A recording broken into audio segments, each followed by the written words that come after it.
Okay बेटा, कल आपके पास केमिकल बॉन्डिंग का लेक्चर नंबर 7 आया था, जिसमें बॉन्ड एंगल और डाइपोल मूवमेंट मैंने पढ़ाया था। लेकिन उसमें जो वॉइस थी उसमें कुछ डिस्टर्बेंस था, जिसके कारण मैं ये वीडियो दोबारा बना रहा हूँ। 2.5 घंटे मुझे दोबारा पढ़ाना पड़ रहा है। कोई बात नहीं, मैं पढ़ाऊँगा। मैं अपने सभी ऑनलाइन के जो भी मेरे स्टूडेंट हैं, मैं उनसे ये कहना चाह रहा हूँ कि बिल्कुल भी देखिए परेशान नहीं होना है। हाँ, बीच में 1-2 दिन डिस्टर्बेंस हुआ। ये डिस्टर्बेंस बिल्कुल वैसे ही था जैसे जब ऑनलाइन शुरू हुआ था, तो बीच में नेट की प्रॉब्लम हो रही थी, हम लोग डिस्टर्ब हुए थे। लेकिन 3-4 दिन बाद सब क्या हो गया था बेटा, नॉर्मल हो गया था। तो ये अभी जो 2-3 दिन से डिस्टर्बेंस हो रहा है वो इसलिए हो रहा है क्योंकि ऑफलाइन बैच चालू हो गया, जिसके कारण ये बोर्ड नीचे वाले जगह से उठ के ऊपर वाली जगह पर आया है, इसलिए थोड़ा डिस्टर्बेंस हो रहा है। तो उसके लिए सॉरी, लेकिन मैं डबल मेहनत भी कर रहा हूँ, आपको दोबारा बना के दे रहा हूँ। ओके, तो ये वीडियो आप देख लीजिएगा और इसके स्टडी मटेरियल में आपको सीट मिलेगी, उस सीट को लगा लीजिएगा और उसके डाउट मुझे भेज दीजिएगा। तो आइए मैं चालू करता हूँ दोबारा से लेक्चर नंबर 7। लेक्चर नंबर 6 में हम लोगों ने पढ़ लिया था बॉन्ड लेंथ के बारे में और बॉन्ड एनर्जी या बॉन्ड स्ट्रेंथ के बारे में। आज हमें पढ़ना था बॉन्ड एंगल के बारे में। तो आइए, एक तीसरा बॉन्ड कैरेक्टरिस्टिक है बॉन्ड एंगल। बहुत ही इंपॉर्टेंट सेक्शन है बेटा ये। हमारे पास ऐसे क्वेश्चन आते हैं, आपको 3-4 स्पीसीज दे दी जाती हैं और आपसे बॉन्ड एंगल का ऑर्डर पूछते हैं। कभी भी ऐसा क्वेश्चन आ जाए, आपका सबसे पहला काम होगा हाइब्रिडाइजेशन निकालो। बेटा बोलो, आप क्या निकालोगे? हाइब्रिडाइजेशन निकालो। हाइब्रिडाइजेशन निकालना आपको मालूम है, electron pair method, sigma bond pair plus lone pair, sp, sp2, sp3, sp3d and so. ठीक, सुनना, जब आप बेटा हाइब्रिडाइजेशन निकालोगे तो आपको यहां पर 2 केस मिलेंगे। पहला केस बेटा ये होगा, if hybridisation is different.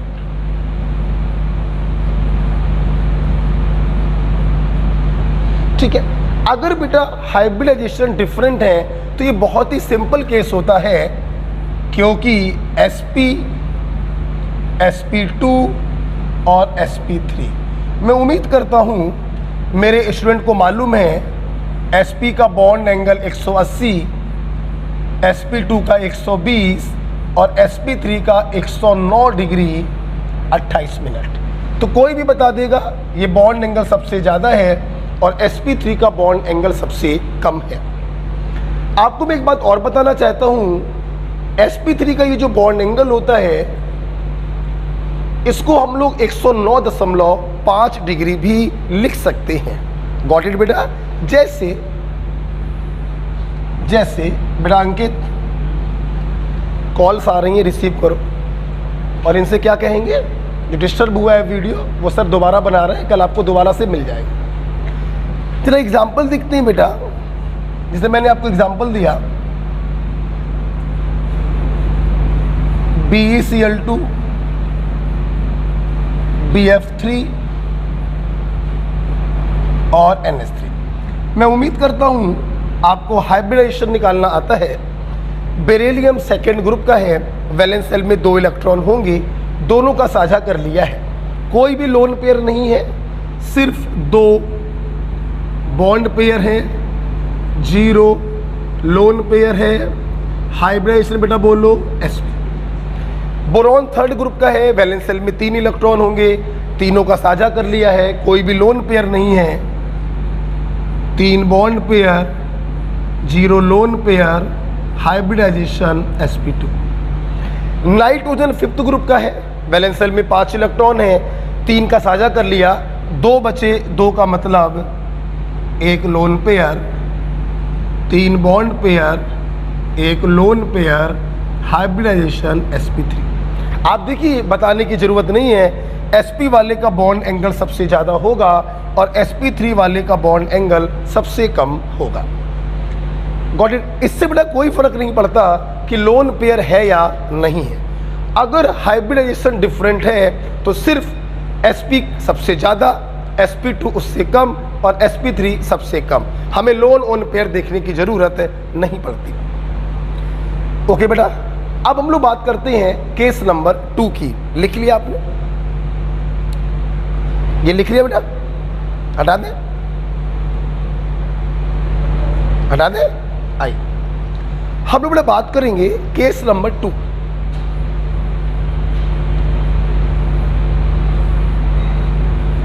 Case number बेटा 2 है, इफ हाइब्रिडाइजेशन इज सेम।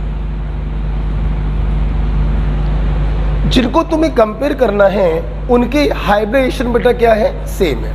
ध्यान रखना बेटा, अगर हाइब्रिडाइजेशन सेम आ जाए, हाँ, ये बेटा फिर लंबा केस हो जाता है। अब जो बॉन्ड एंगल होता है वो बहुत सारे फैक्टर्स पर डिपेंड करने लगता है।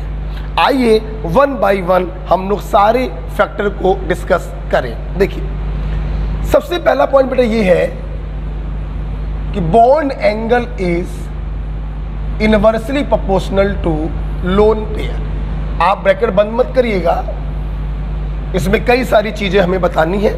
पहला फैक्टर है bond angle are inversely proportional to lone pair. समझिएगा मेरी बात, आपको जरा मैं वाटर के एग्जांपल से समझाना चाहूंगा कि लोन पेयर आने से बॉन्ड एंगल कम क्यों हो जाता है। आप देखिए, जैसे कि आपने वेस्पर थ्योरी में पढ़ा था, लोन पेयर रिपल्सन सबसे ताकतवर, लोन पेयर बॉन्ड पेयर उससे कमजोर, बॉन्ड पेयर सबसे कमजोर।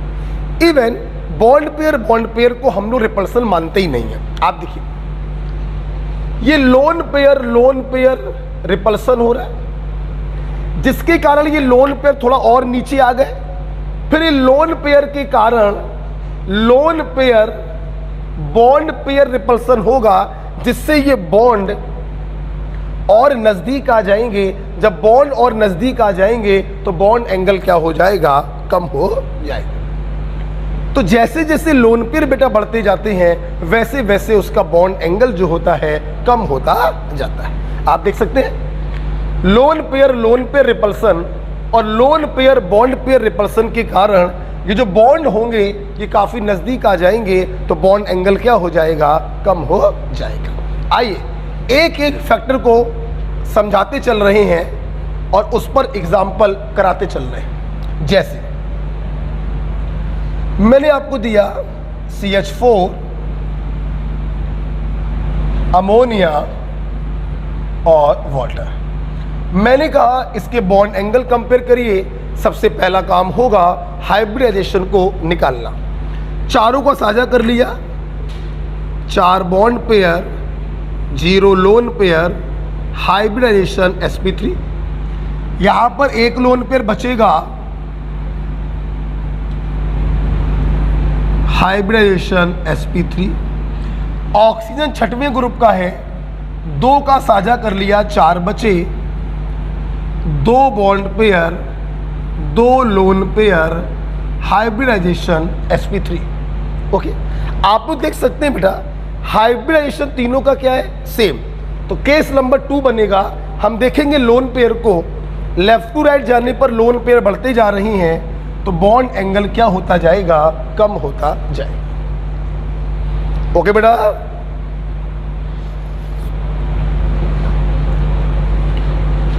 ठीक है बेटा, समझना मेरी बात।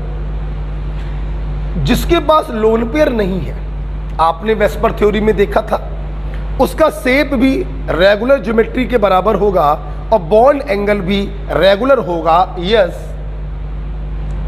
109.5 डिग्री। जब सेंटर एटम पे लोन पेयर आ जाते हैं तो रिपल्सन फोर्स के कारण शेप भी चेंज हो जाती है और बॉन्ड एंगल कुछ कम हो जाते हैं। आपको जान के खुशी होगी, sp3 हाइब्रिडाइजेशन आने पर अगर एक लोन पेयर है तो बॉन्ड एंगल 2.5 डिग्री कम हो जाता है। जैसे रेगुलर एंगल होता है 109.5, एक लोन पेयर आ गया 2.5 कम हो गया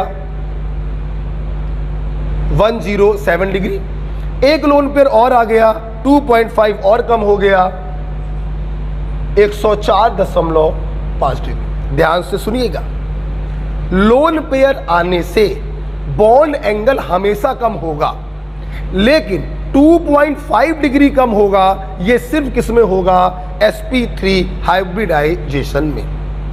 बाकी सभी में आप ये तो बोलेंगे कि बॉन्ड एंगल कम होगा, कितना कम होगा इसका कोई क्राइटेरिया नहीं है। Is it clear?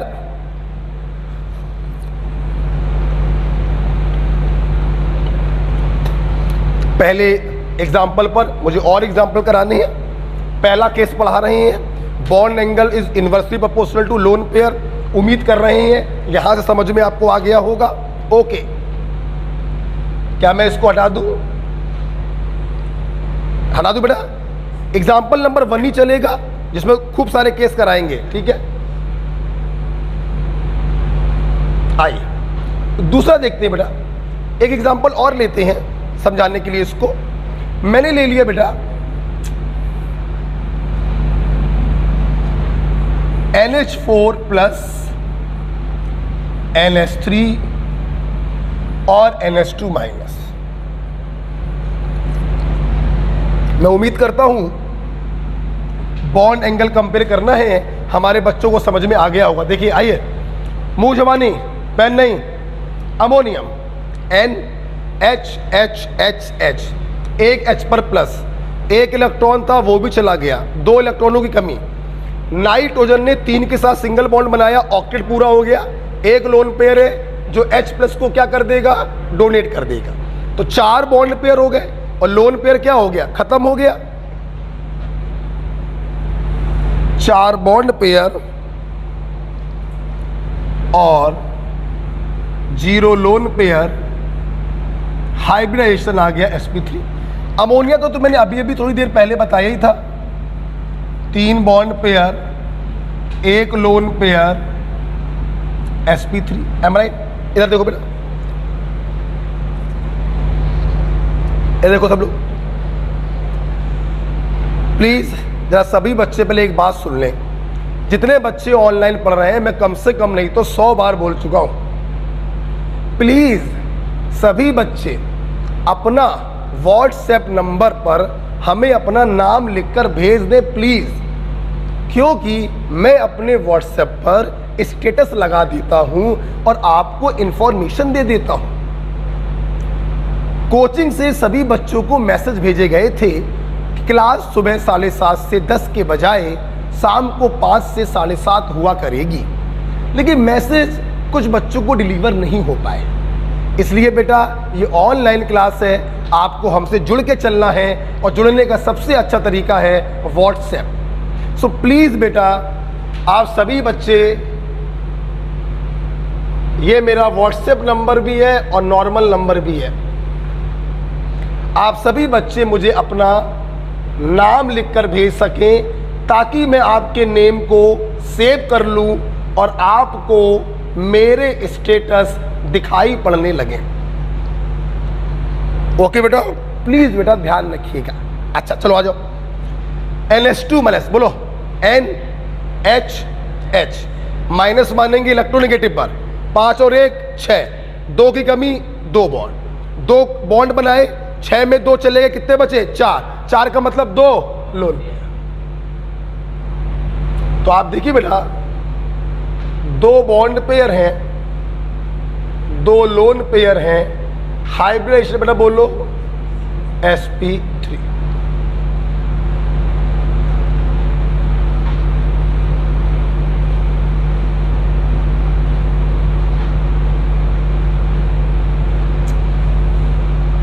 ऐसे टाइम बर्बाद हो रहा है NH2 माइनस, ठीक है। अच्छा तो आप लोग देख सकते हैं लेफ्ट टू राइट जा रहे हैं, लोन पेयर क्या है? बढ़ते जा रहे हैं, तो बॉन्ड एंगल क्या होगा?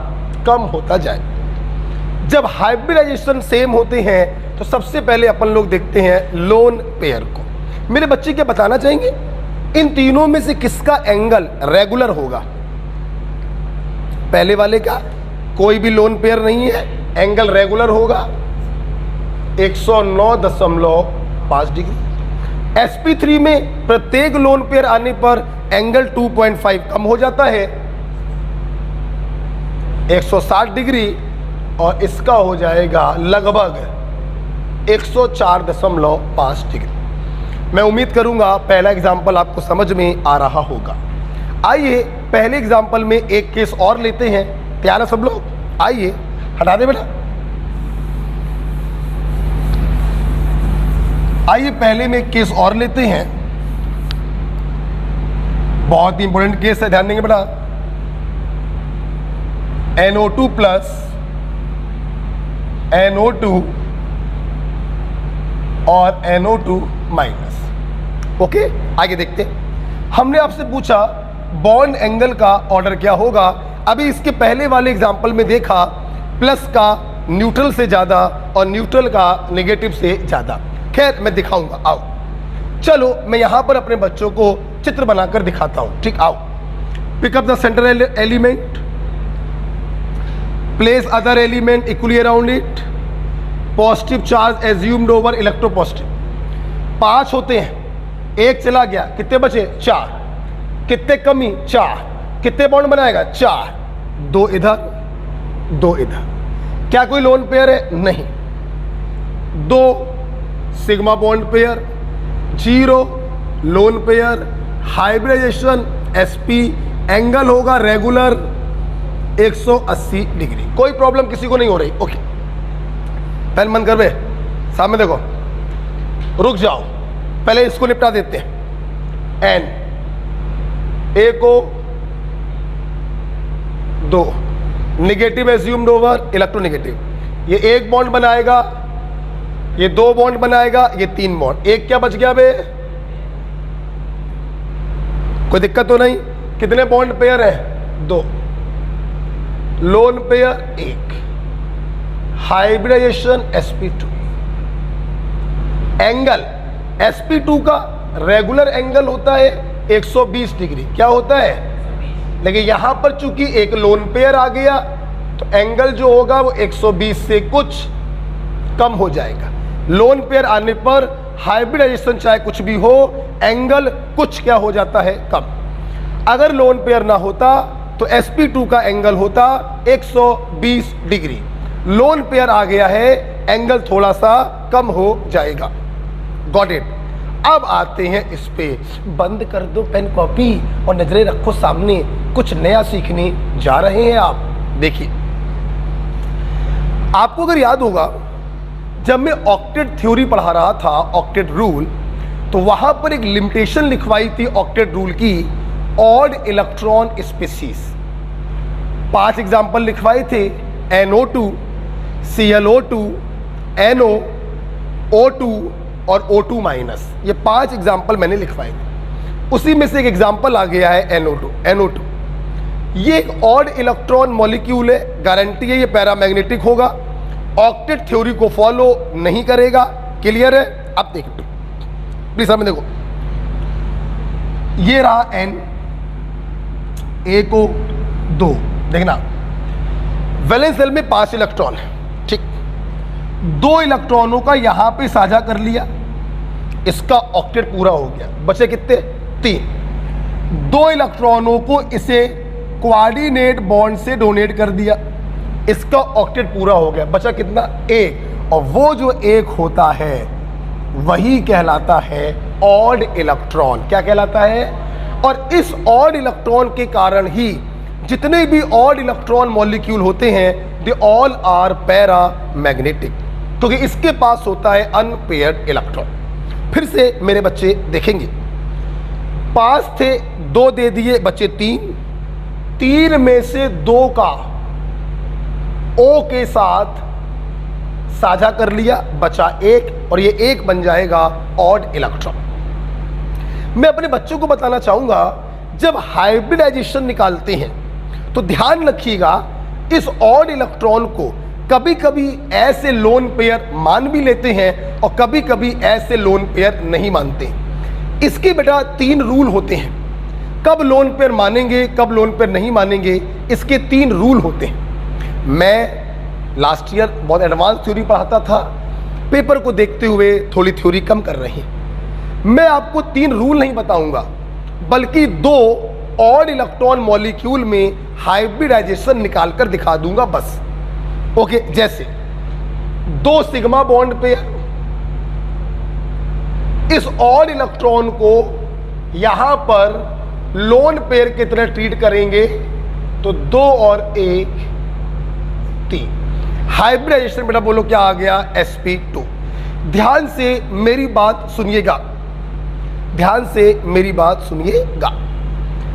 ऑड इलेक्ट्रॉन जो मॉलिक्यूल होते हैं, इनका जो एंगल होता है, हम इसके बारे में कुछ नहीं कह सकते। वैसे तो 120 होना चाहिए रेगुलर एंगल, अगर ये इस पर रिपल्सन लगाए तो 120 से कुछ कम हो जाना चाहिए, लेकिन आपको विश्वास नहीं होगा, NO2 का जो एंगल होता है वो रेगुलर एंगल से थोड़ा सा ज्यादा हो जाता है, 132 डिग्री। ध्यान रखिएगा इस चीज को। NO2 ऑड इलेक्ट्रॉन मॉलिक्यूल है, sp2 हाइब्रिडाइज है, रेगुलर एंगल होता है 120। हमें लग रहा है रिपल्सन के कारण एंगल कुछ कम हो जाना चाहिए, लेकिन इसका एंगल कुछ ज्यादा हो जाता है। मैं इसका रीजन बता सकता हूं, क्योंकि ये ऑड इलेक्ट्रॉन जो होता है वो रिजोनेंस में इन्वॉल्व हो जाता है, लेकिन मैं बताने का कोई जरूरत नहीं समझता। तो आप बताओ, ये sp था, इसमें कोई संदेह नहीं, sp का एंगल sp2 वालों से ज्यादा होगा। अब ये दोनों sp2 में एक 132 है और एक लेस देन 120 है। Is it clear? प्लीज लिखिए मत, लिखिए नहीं बेटा।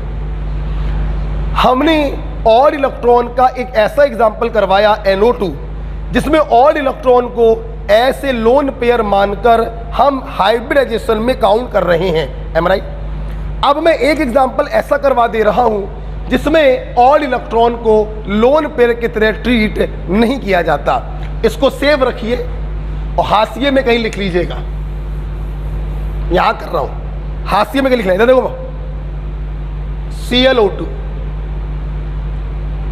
ये भी तो ऑड इलेक्ट्रॉन मॉलिक्यूल है, सबको मालूम है। देखिए Cl बिल्कुल ऐसे ही पढ़ाएंगे, देखना 7 इलेक्ट्रॉन थे, 2 का साझा कर लिया, कितने बचे हुए? 5। ये खुश हो गया, 5 में से 2 इसको डोनेट कर दिए, ये खुश हो गया। 5 में 2 गए, कितने बचे? 3। 3 का मतलब 1 तो हो गया लोन पेयर और 1 हो गया odd electron. Is it clear? अगर हम ध्यान से देखें तो 2 बॉन्ड पेयर है, जब लोन पेयर के साथ ऑड इलेक्ट्रॉन हो तो हम इसको हाइब्रिडाइजेशन में काउंट नहीं करेंगे। ये हाइब्रिडाइजेशन में काउंट नहीं किया जाएगा। 2 bond pair, 1 lone pair, hybridization sp2 बेटा होगा। चूंकि लोन पेयर है, इसके पास जो रिपल्सन लगाएगा, एंगल जो है रेगुलर एंगल से कुछ कम हो जाएगा, 117 डिग्री। गॉट इट बेटा? तो आपको एक एग्जांपल कराया जिसमें ऑड इलेक्ट्रॉन को लोन पेयर की तरह माना गया है, और एक एग्जांपल करवाया जिसमें नहीं माना गया है। मेरे बच्चे अगर याद करना चाहते हैं तो ऐसे याद करें। देखो बे,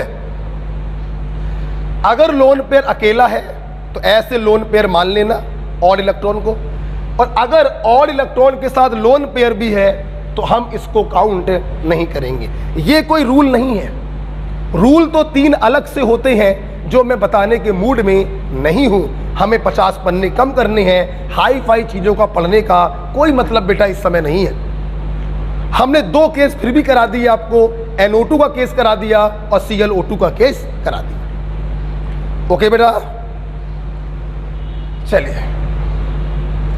तो आज मेरे बच्चों ने हाइब्रिडाइजेशन सेम होने पर बॉन्ड एंगल लोन पेयर पर कैसे डिपेंड करता है ये पढ़ा।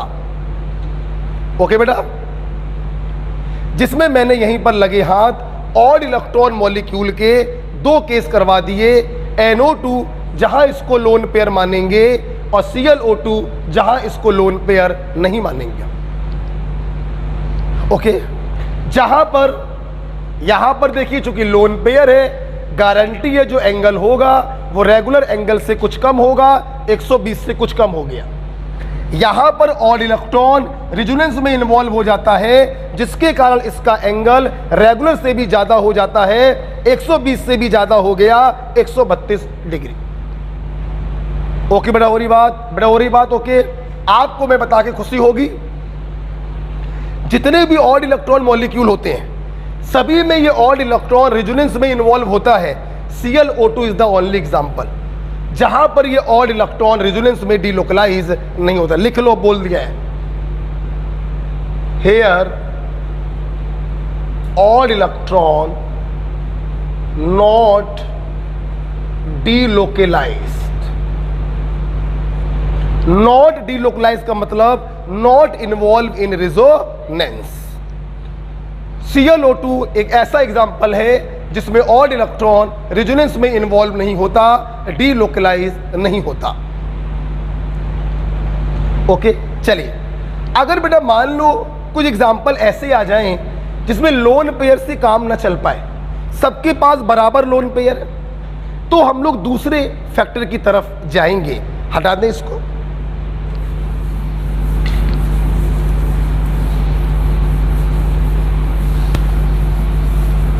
आइए,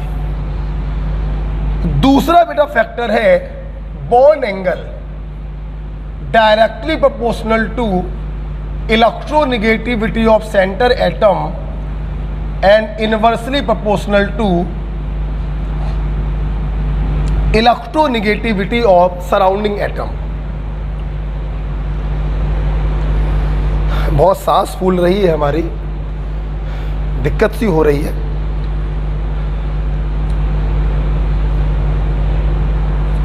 जरा देखेंगे सब लोग। देखिए बेटा, इसको डिस्कस करने से पहले एक बहुत ही इंपॉर्टेंट बात मैं आपको बता दूं। इलेक्ट्रोनेगेटिविटी का प्रभाव बॉन्ड एंगल पर सिर्फ तब पड़ता है जब सेंटर एटम पर लोन पेयर होता है। बोलो क्या होता है? तो सबसे पहले आप एक काम करिए, यहां लिख लो,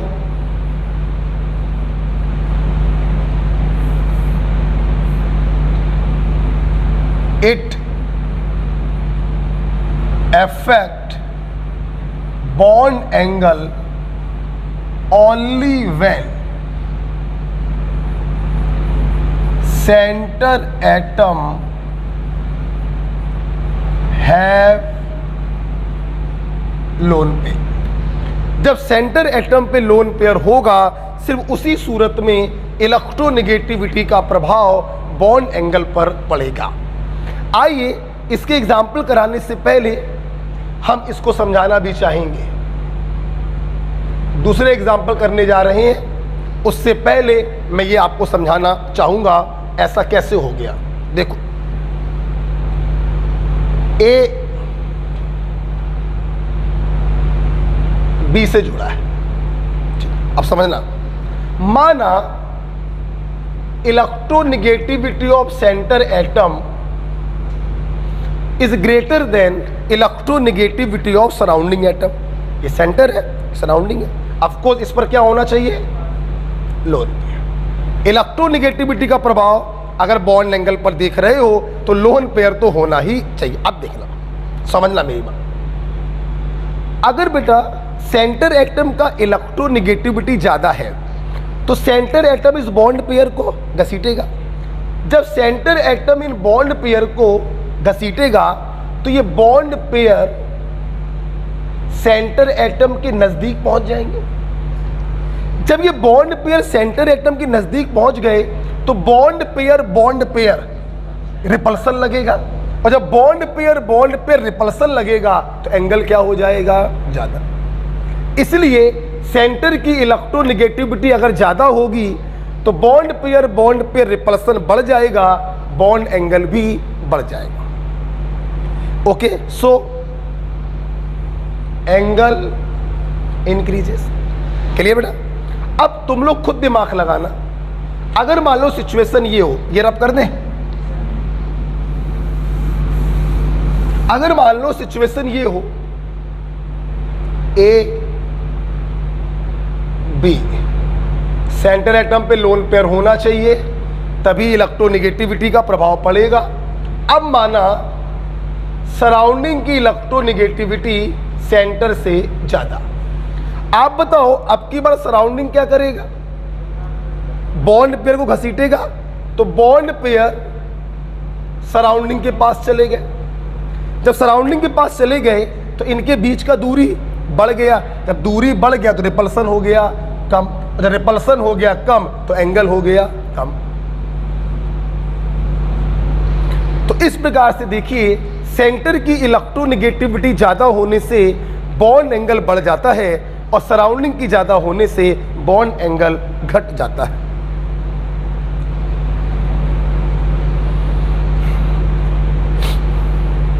तो आइए एग्जाम्पल नंबर 2 देखते हैं। पहले सेंटर को देखते हैं, फिर सराउंडिंग को देखते हैं। हटा दो इसको,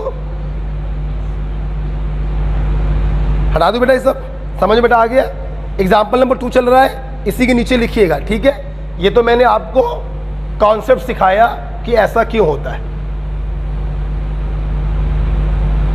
ठीक है। देखिए अब हम लोग एग्जाम्पल नंबर 2 और 3 डिस्कस करने जा रहे हैं।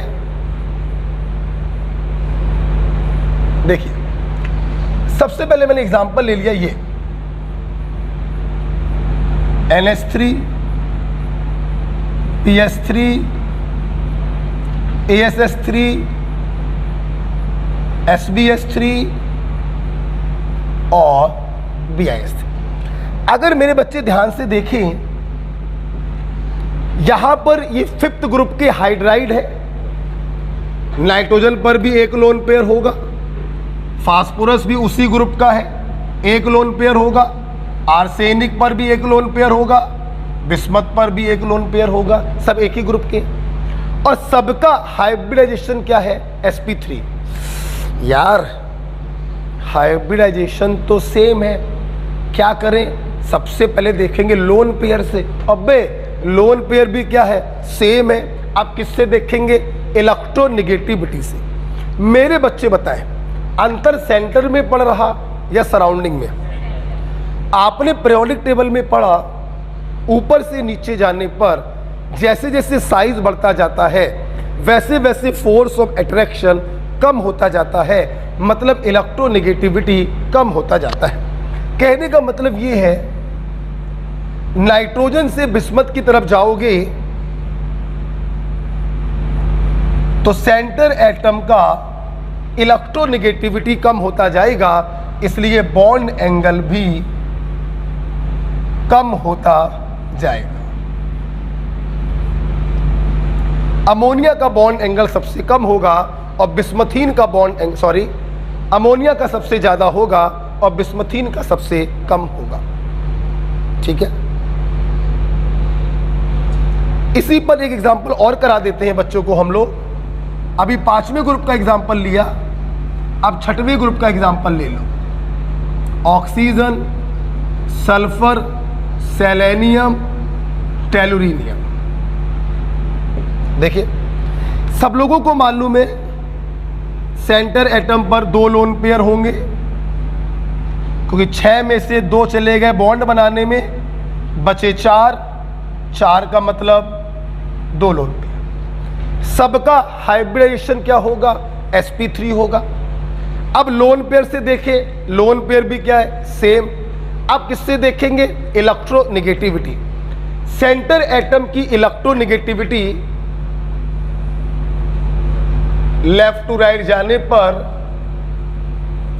Electronegativity of centre element decreases, so bond angle also decreases, just like to ऊपर वाला एग्जांपल। ओके, ठीक है बेटा। अब हम तीसरा एग्जांपल लेंगे, सराउंडिंग को चेंज करेंगे। एग्जाम्पल नंबर 3, हटा दे इसको, समझ बेटा आ गया? हटा दे बेटा, बताओ तुम्हारी ले लिखो। सभी बच्चे अपना नाम मेरे व्हाट्सएप नंबर पर भेजें। लड़ाई बहुत लंबी है, 6 महीने हमें और आपको इनविजिबल रूप से एक दूसरे से जुड़ना है। ना आप मुझे मेरे पास हो, ना मैं आपके पास हूँ, तो मोबाइल के थ्रू ही हम लोगों को जुड़ना है एक दूसरे से। इसलिए अपना नाम मेरे व्हाट्सएप नंबर पर भेजें ताकि आपको मेरा स्टेटस दिखाई पड़े। हो गया? चलिए अब बेटा हम लोग जा रहे हैं एग्जाम्पल नंबर 3 समझने। आइए, जैसे मैंने आपको दिया NF3, NCl3, NBr3, Ni3, मैंने कहा इनके बॉन्ड एंगल कंपेयर करिए। ध्यान सब लोग देखेंगे, चारों में सेंटर नाइट्रोजन पर एक लोन पेयर होगा और आप देख सकते हैं चारों का हाइब्रिडाइजेशन क्या है, sp3 है। 3 बॉन्ड पेयर एक लोन पेयर, 3 बॉन्ड पेयर एक lone pair, and so on. अब हाइब्रिडाइजेशन सेम है तो बॉन्ड एंगल कैसे कंपेयर करते हैं? सबसे पहले लोन पेयर से, लोन पेयर भी क्या हो गए, सेम। अब हम लोग देखेंगे इलेक्ट्रोनिगेटिविटी। ध्यान से मेरी बात सुनिए।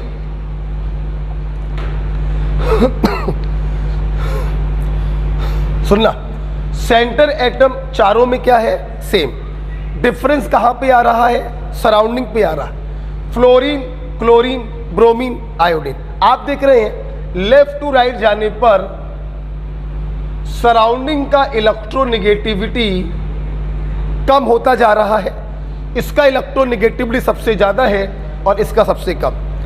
अगर सराउंडिंग का इलेक्ट्रोनिगेटिविटी कम होता जाएगा तो बॉन्ड एंगल जो है वो बढ़ता जाएगा। इसलिए NF3 का बॉन्ड एंगल सबसे कम होगा और Ni3 का बॉन्ड एंगल सबसे ज्यादा होगा। ओके बेटा, ठीक है। तीसरा एग्जांपल समझ में आ गया।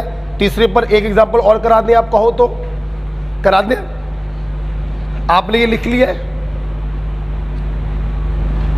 एक एग्जांपल ये देखो, सेम एग्जांपल है बेटा, कोई अंतर नहीं है।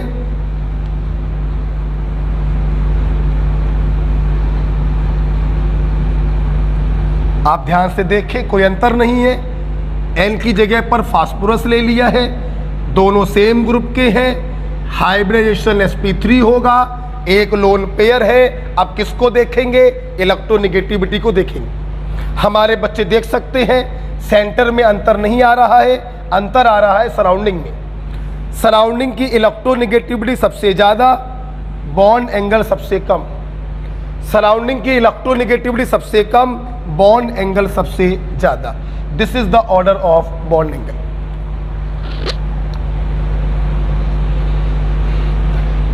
ओके,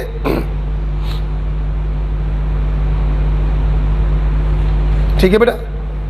अब हम लोग लास्ट फैक्टर की तरफ जा रहे हैं जो बॉन्ड एंगल को डिसाइड करेगा। तैयार है सब लोग? हटा दे बेटा इसको। आइए,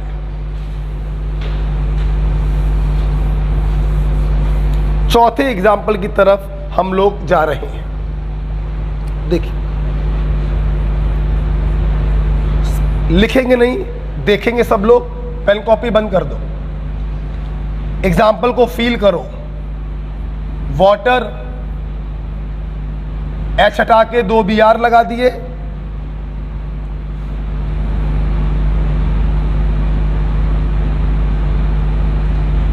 H हटा के 2 Cl लगा दिए, H हटा के 2 F लगा दिए।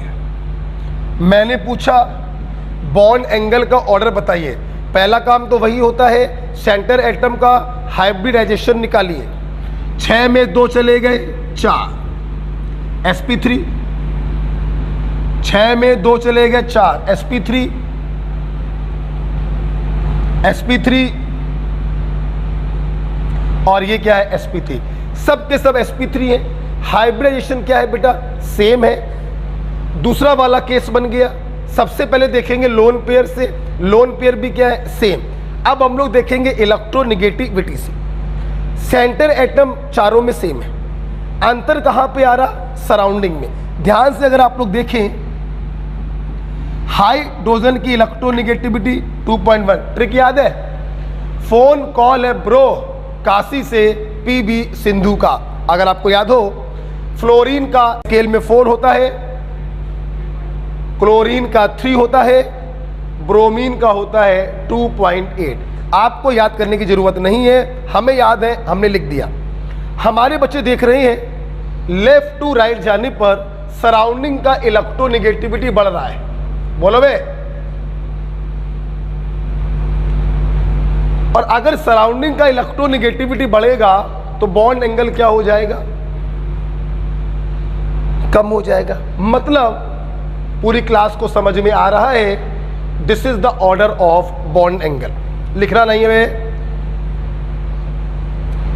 अब सुनना, किसी बच्चे को इसमें भी कोई संदेह नहीं है कि जब सेंटर एटम पे लोन पेयर होता है तो एंगल जो होगा वो नॉर्मल से भी क्या होता है? कम। प्रत्येक लोन पेयर आने पर एंगल रेगुलर एंगल से कुछ कम हो जाता है। sp3 का रेगुलर एंगल होता है 109.5 डिग्री। इन सबका एंगल रेगुलर से कम होगा due to presence of lone pair. अब सुनना, नया पॉइंट क्या आ रहा है। अभी तक तो सब पुराना कर लिया, नया पॉइंट देखिए और समझिए। ऐसा बेटा देखा गया है कि OBr2 और OCl2 इनके जो बेटा एंगल होते हैं वो नॉर्मल एंगल से भी ज्यादा हो जाते हैं। आप देख सकते हैं रूल के मुताबिक तो इन दोनों का एंगल वाटर से भी कम होना चाहिए, लेकिन इन दोनों का एंगल ना सिर्फ वाटर से बल्कि रेगुलर एंगल से भी क्या हो गया? ज्यादा। OCl2 111 डिग्री होता है और OBr2 मोर देन 111 डिग्री होता है। अब सवाल ये उठ रहा है, गुरुजी ऐसी बदतमीजी क्यों हो रही है? आइए एक्सप्लेन करें। देखिए, ये छोटा सा ऑक्सीजन है जिससे आपने दो बड़े बड़े हैलोजन जोड़ दिए, ब्रोमीन और क्लोरीन, नॉट फ्लोरीन। फ्लोरीन बड़ा नहीं होता है, ऑक्सीजन भी सेकंड पीरियड का है, फ्लोरीन भी सेकंड पीरियड का है, इनका साइज तो ऑलमोस्ट बराबर। ब्रोमीन और क्लोरीन काफी बड़े बड़े होते हैं। तो बड़े बड़े होने से होता क्या है बेटा? इन बड़े बड़े हैलोजनों में आपस में लगने लगता है रिपल्शन। बोलो बेटा क्या लगता है? और इस रिपल्शन के कारण ये दोनों हैलोजन दूर जाने का प्रयास करते हैं और दूर जाने के कारण इनका जो एंगल होता है वो 109.5 से ज्यादा हो जाता है। आपको जान के खुशी होगी, पहली बार बोलना है, दोबारा नहीं बोलेंगे। जगह के कारण होने वाली लड़ाई को केमिस्ट्री में स्टेरिक हिंड्रेंस कहते हैं। बोलो क्या कहते हैं? Steric hindrance. समझा देते हैं। एक बेंच में 5 बच्चे बैठ सकते थे। अगर मैं उस बेंच में 2 बच्चों को और बैठाने का प्रयास करूं तो आप बताओ इन बच्चों में लड़ाई होगी कि नहीं होगी? होगी। एक कहेगा हम ऐसे बैठेंगे फैल के, एक कहेगा नहीं पैर के ऊपर पैर रख के बैठो, कहा कि हमें बैठना है। मतलब उनमें जगह के कारण क्या होगी? लड़ाई। इसी को केमिस्ट्री में कहते हैं स्टेरिक हिंड्रेंस। इन दोनों का साइज काफी बड़ा बड़ा था। बड़ा बड़ा साइज होने के कारण इनमें रिपल्सन लगने लगा। इसी रिपल्सन को कहते हैं स्टेरिक हिंड्रेंस और इनका जो एंगल है वो रेगुलर एंगल से भी थोड़ा सा ज्यादा हो गया। Is it clear? लिख लेंगे।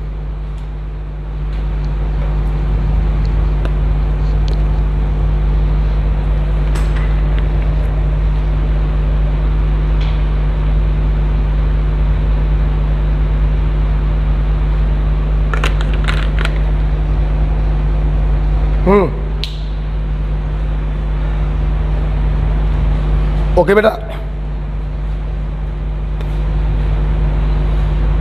फोन आ रहे थे क्या? अभी भी आ रहे हैं?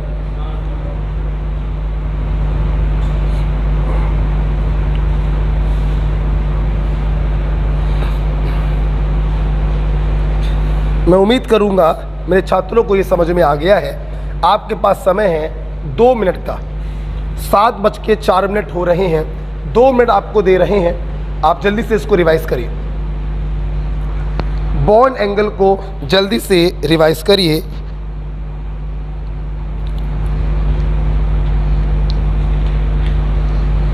बहुत ही, तो बेटा रुक जाओ, लिखना तो भूल ही गए। तो स्टेरिक हिंड्रेंस के कारण बॉन्ड एंगल बढ़ रहा है ना, तो लास्ट फैक्टर लिख लो, लिखना तो भूल ही गए थे, directly proportional to steric hindrance. ठीक है, लास्ट फैक्टर है स्टेरिक हिंड्रेंस जो बॉन्ड एंगल को बढ़ा देता है। अब आप रिवाइज कर सकते हैं 2 मिनट।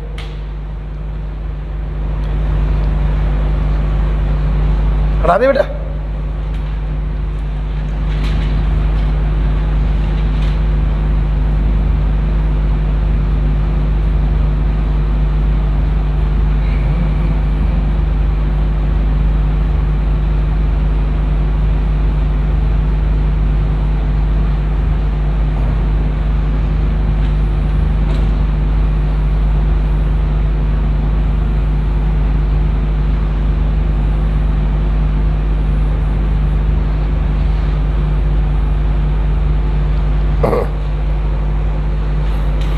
हेलो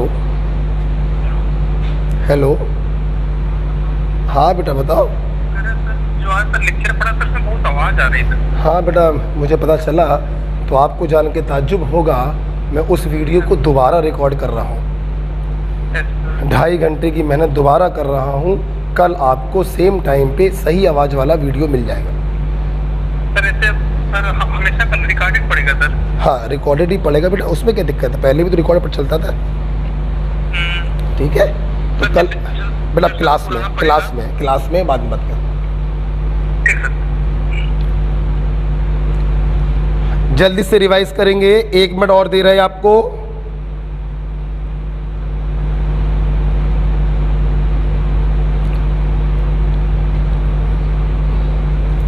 लो भैया अंकित, लो रिसीव करो, लो फिर कैच करो, कैच करो, कैच करो, कैच। अच्छा अच्छा, तो तुम्हें क्या लगा हम दे देते क्या? क्या बात कर दी।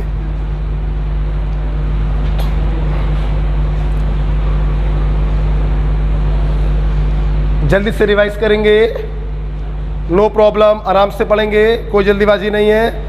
मुझसे जितनी मेहनत करानी है बेटा करा लो, मेरा खून पी लो, लेकिन केमिस्ट्री में सवाल 40 प्लस सही होने चाहिए। नीट 2021 में मैं बिल्कुल मेहनत करने से पीछे नहीं हटता हूं, ये मेरा नेचर है। सांस बहुत तेज फूल रही है, लेकिन पूरा पढ़ाकर ही यहां से जाएंगे, ये भी मेरे बारे में पक्का फेमस है। ठीक है, तो आप खूब हमसे जितनी मेहनत करानी करा लीजिए, लेकिन केमिस्ट्री के क्वेश्चन 40 प्लस सही होने चाहिए। फटाफट पढ़ेंगे।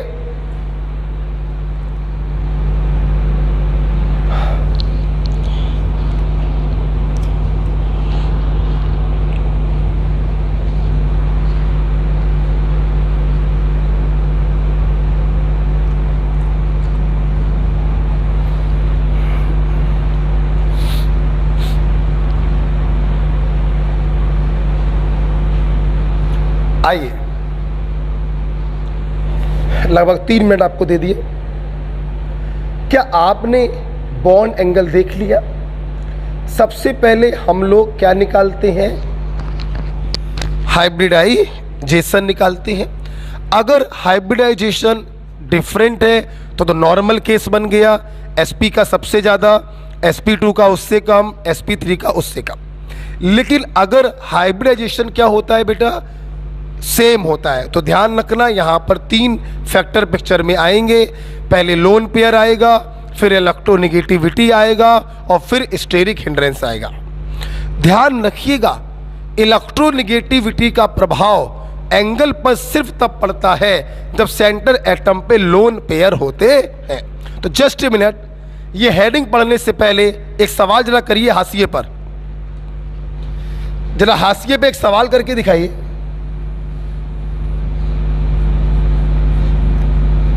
BF3 BCl3,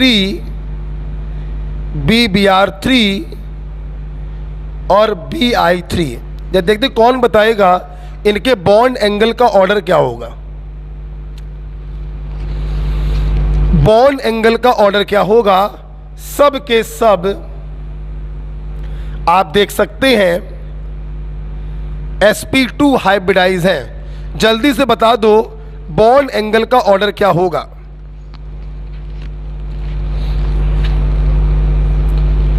अच्छा एक बात बताओ, क्या तुम लोग यहां पर सराउंडिंग की इलेक्ट्रोनेगेटिविटी को देखोगे कि सराउंडिंग की इलेक्ट्रोनेगेटिविटी ज़्यादा तो बॉन्ड एंगल सबसे कम, और जैसे जैसे सराउंडिंग की इलेक्ट्रोनेगेटिविटी कम होती जाएगी वैसे वैसे बॉन्ड एंगल बढ़ता जाएगा। अगर तुम ऐसा सोच रहे हो तो मूर्खों गलत सोच रहे हो। अभी अभी मैंने कम से कम 4 बार बोला इलेक्ट्रोनेगेटिविटी का प्रभाव तब पड़ता है जब सेंटर एटम पर लोन पेयर होते हैं। अरे पागलों, थर्ड ग्रुप का बोरॉन है, तीनों इलेक्ट्रॉनों को साझा कर लिया, क्या कोई लोन पेयर है? नहीं, सिर्फ इसके पास 3 बॉन्ड पेयर है, कोई लोन पेयर नहीं है। अबे जब लोन पेयर है ही नहीं तो सबका एंगल रेगुलर एंगल होगा 120 डिग्री, कोई अंतर नहीं होगा।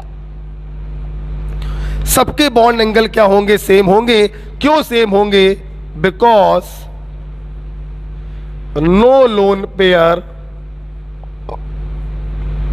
On centre atom boron. जब बोरॉन पे लोन पेयर ही नहीं है तो इलेक्ट्रोनेगेटिविटी का कोई प्रभाव नहीं पड़ेगा। सबके एंगल रेगुलर एंगल होंगे 120 डिग्री, सबकी शेप भी रेगुलर होगी, ट्राइगोनल प्लेनर। एंगल और शेप तब बिगड़ती हैं जब सेंटर एटम पर लोन पेयर होता है।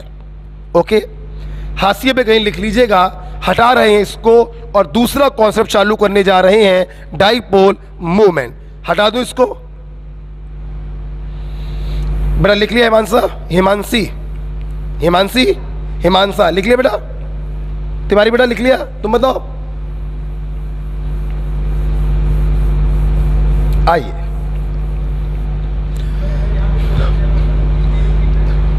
अगर यहां पे लोन पेयर आ जाता तो फिर सराउंडिंग की इलेक्ट्रोनेगेटिविटी से चेक करते। स्टेरिक हिंड्रेंस जहां पे मैंने बताया वहीं पे लगाइए।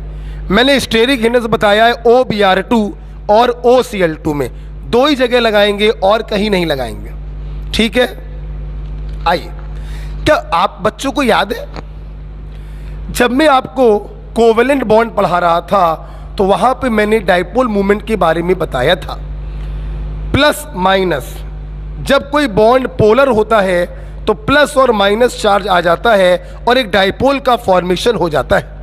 Is it clear? अब सुनना, उसी बेटा डाइपोल मूवमेंट के आधार पर हम लोग मॉलिक्यूल को 2 भागों में क्लासिफाई करते हैं। पहला बेटा होता है नॉन पोलर मॉलिक्यूल, या इन्हीं को बेटा हम लोग कहते हैं सिमेट्रिकल मॉलिक्यूल। और दूसरे बेटा मॉलिक्यूल होते हैं पोलर मॉलिक्यूल, या इनको बेटा हम लोग कहते हैं अनसिमेट्रिकल मॉलिक्यूल। देखिए बेटा, सिमेट्रिकल का मतलब ही होता है स्फेरिकल,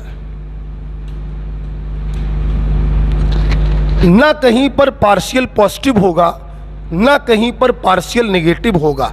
इसलिए बेटा इनका जो नेट डाइपोल मूवमेंट होता है वो 0 होता है, इसीलिए इनको कहते हैं नॉन पोलर मॉलिक्यूल। और अनसिमेट्रिकल का बेटा मतलब होता है कुछ इस प्रकार से, एक तरफ पॉजिटिव डेवलप हुआ एक तरफ नेगेटिव डेवलप हुआ तो जाहिर सी बात है इसका नेट डाइपोल मूवमेंट कुछ ना कुछ जरूर होगा, ये 0 नहीं हो सकता। ऐसे मॉलिक्यूल कहलाते हैं पोलर मॉलिक्यूल। जिनका डाइपोल मूवमेंट कुछ ना कुछ जरूर हो उन्हें हम कहते हैं पोलर मॉलिक्यूल, जिनका जीरो हो नॉन पोलर मॉलिक्यूल।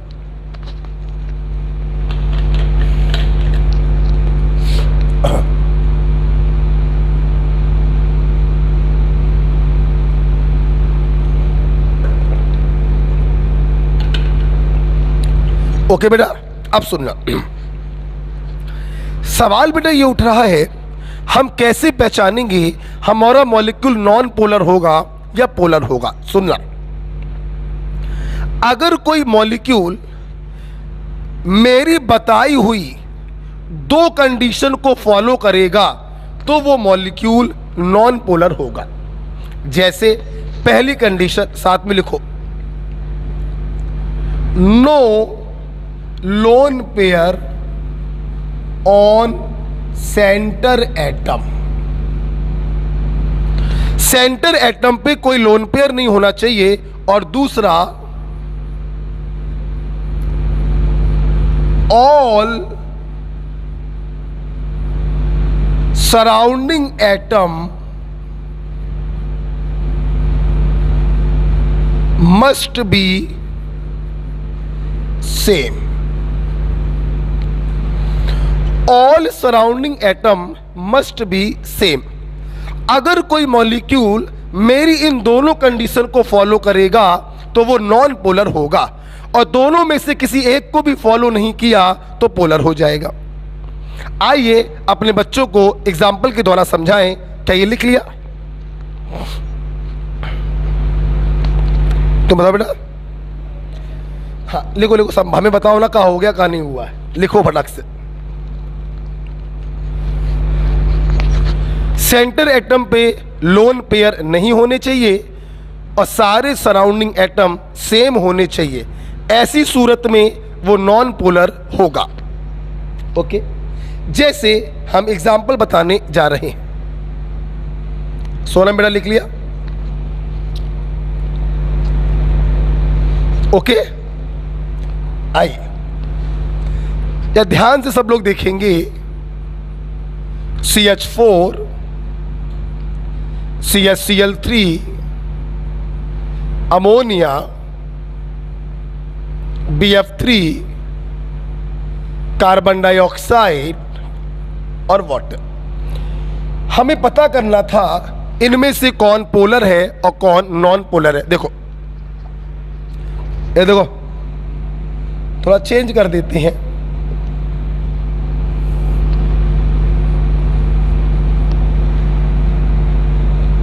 आ जाओ, कार्बन के पास 4 इलेक्ट्रॉन होते हैं, चारों का साझा कर लिया, कोई भी लोन पेयर नहीं है और सारे सराउंडिंग एटम सेम है, दोनों कंडीशन को फॉलो कर रहा है। It must be non polar. इसका नेट डाइपोल मूवमेंट क्या होगा? 0 होगा। खत्म, खत्म हो गया। कार्बन ने 4 बॉन्ड बनाए तो लोन पेयर तो कार्बन पे नहीं है, लेकिन क्या सारे सराउंडिंग एटम सेम है? नहीं, 3 क्लोरीन लगे हैं, 1 हाइड्रोजन लगा है। इसने दोनों कंडीशन को फॉलो नहीं किया, मतलब ये कैसा होगा? पोलर। ओके ओके, आगे बढ़ो, बताओ पोलर या नॉन पोलर? बोलो बेटा। नाइट्रोजन 5वें ग्रुप का है, वैलेंस शेल में 5 इलेक्ट्रॉन, तीनों का साझा कर लिया, मतलब इसके पास क्या है? Lone pair. इसने पहली कंडीशन फॉलो नहीं करी, इसके पास लोन पेयर है, मतलब ये भी कैसा होगा? Polar. Okay. Boron 3rd group का, तीनों इलेक्ट्रॉनों का साझा कर लिया, लोन पेयर नहीं है और सारे सराउंडिंग एटम क्या है? सेम, दोनों कंडीशन फॉलो कर रहा है, नॉन पोलर। अच्छा बेटा एक बात बताना, दिल पे हाथ रख के, क्या बिना लुईस डॉट स्ट्रक्चर के केमिकल बॉन्डिंग तुम्हें क्या लग रहा है पढ़ा जा सकता है? नहीं। जो अध्यापक lone pair, bond pair, sigma bond, pi bond की ट्रिक्स बताते हैं, हाइब्रिडाइजेशन निकालने की ट्रिक्स बताते हैं, सिर्फ चौपट कर रहे हैं मामले को। अरे हर क्वेश्चन का आंसर सिर्फ एक चीज से निकलता है, ल्यूइस डॉट स्ट्रक्चर। पता नहीं क्यों हम लोग जबरदस्ती 5 5 10 10 ट्रिकों को याद करते। अब देखो भना भन काम हो रहा है। Carbon C double bond O double bond O, 4 bond बनाए, एक भी लोन पेयर नहीं, सारे surrounding atom same, non polar. Water सबको मालूम है, ऑक्सीजन पर 2 लोन पेयर होंगे, पोल। गॉट इट बेटा, एम राइट? अच्छा, अब सवाल ये उठ रहा है कि सर हमने नॉन पोलर और पोलर पहचानना तो सीख लिया। याद करिए जब आयनिक बॉन्ड में आपको पढ़ा रहा था, जहां पे मैंने लाइक डिसॉल्व लाइक पढ़ाया था, तो वहां पे बस सीधे लिखवा दिया था पोलर का एग्जांपल वाटर और एल्कोहल, और नॉन पोलर का एग्जांपल CCl4 और बेंजीन। आज आपको मैंने रीजन भी बताया ऐसा क्यों, ये पोलर क्यों है, ये नॉन पोलर क्यों। ठीक, लिख लिया? लिख लिया? पेन कर दो बंद, पेन कर दो बंद। बहुत जबरदस्त चीज समझाने जा रहा हूं, एक्सप्लेनेशन।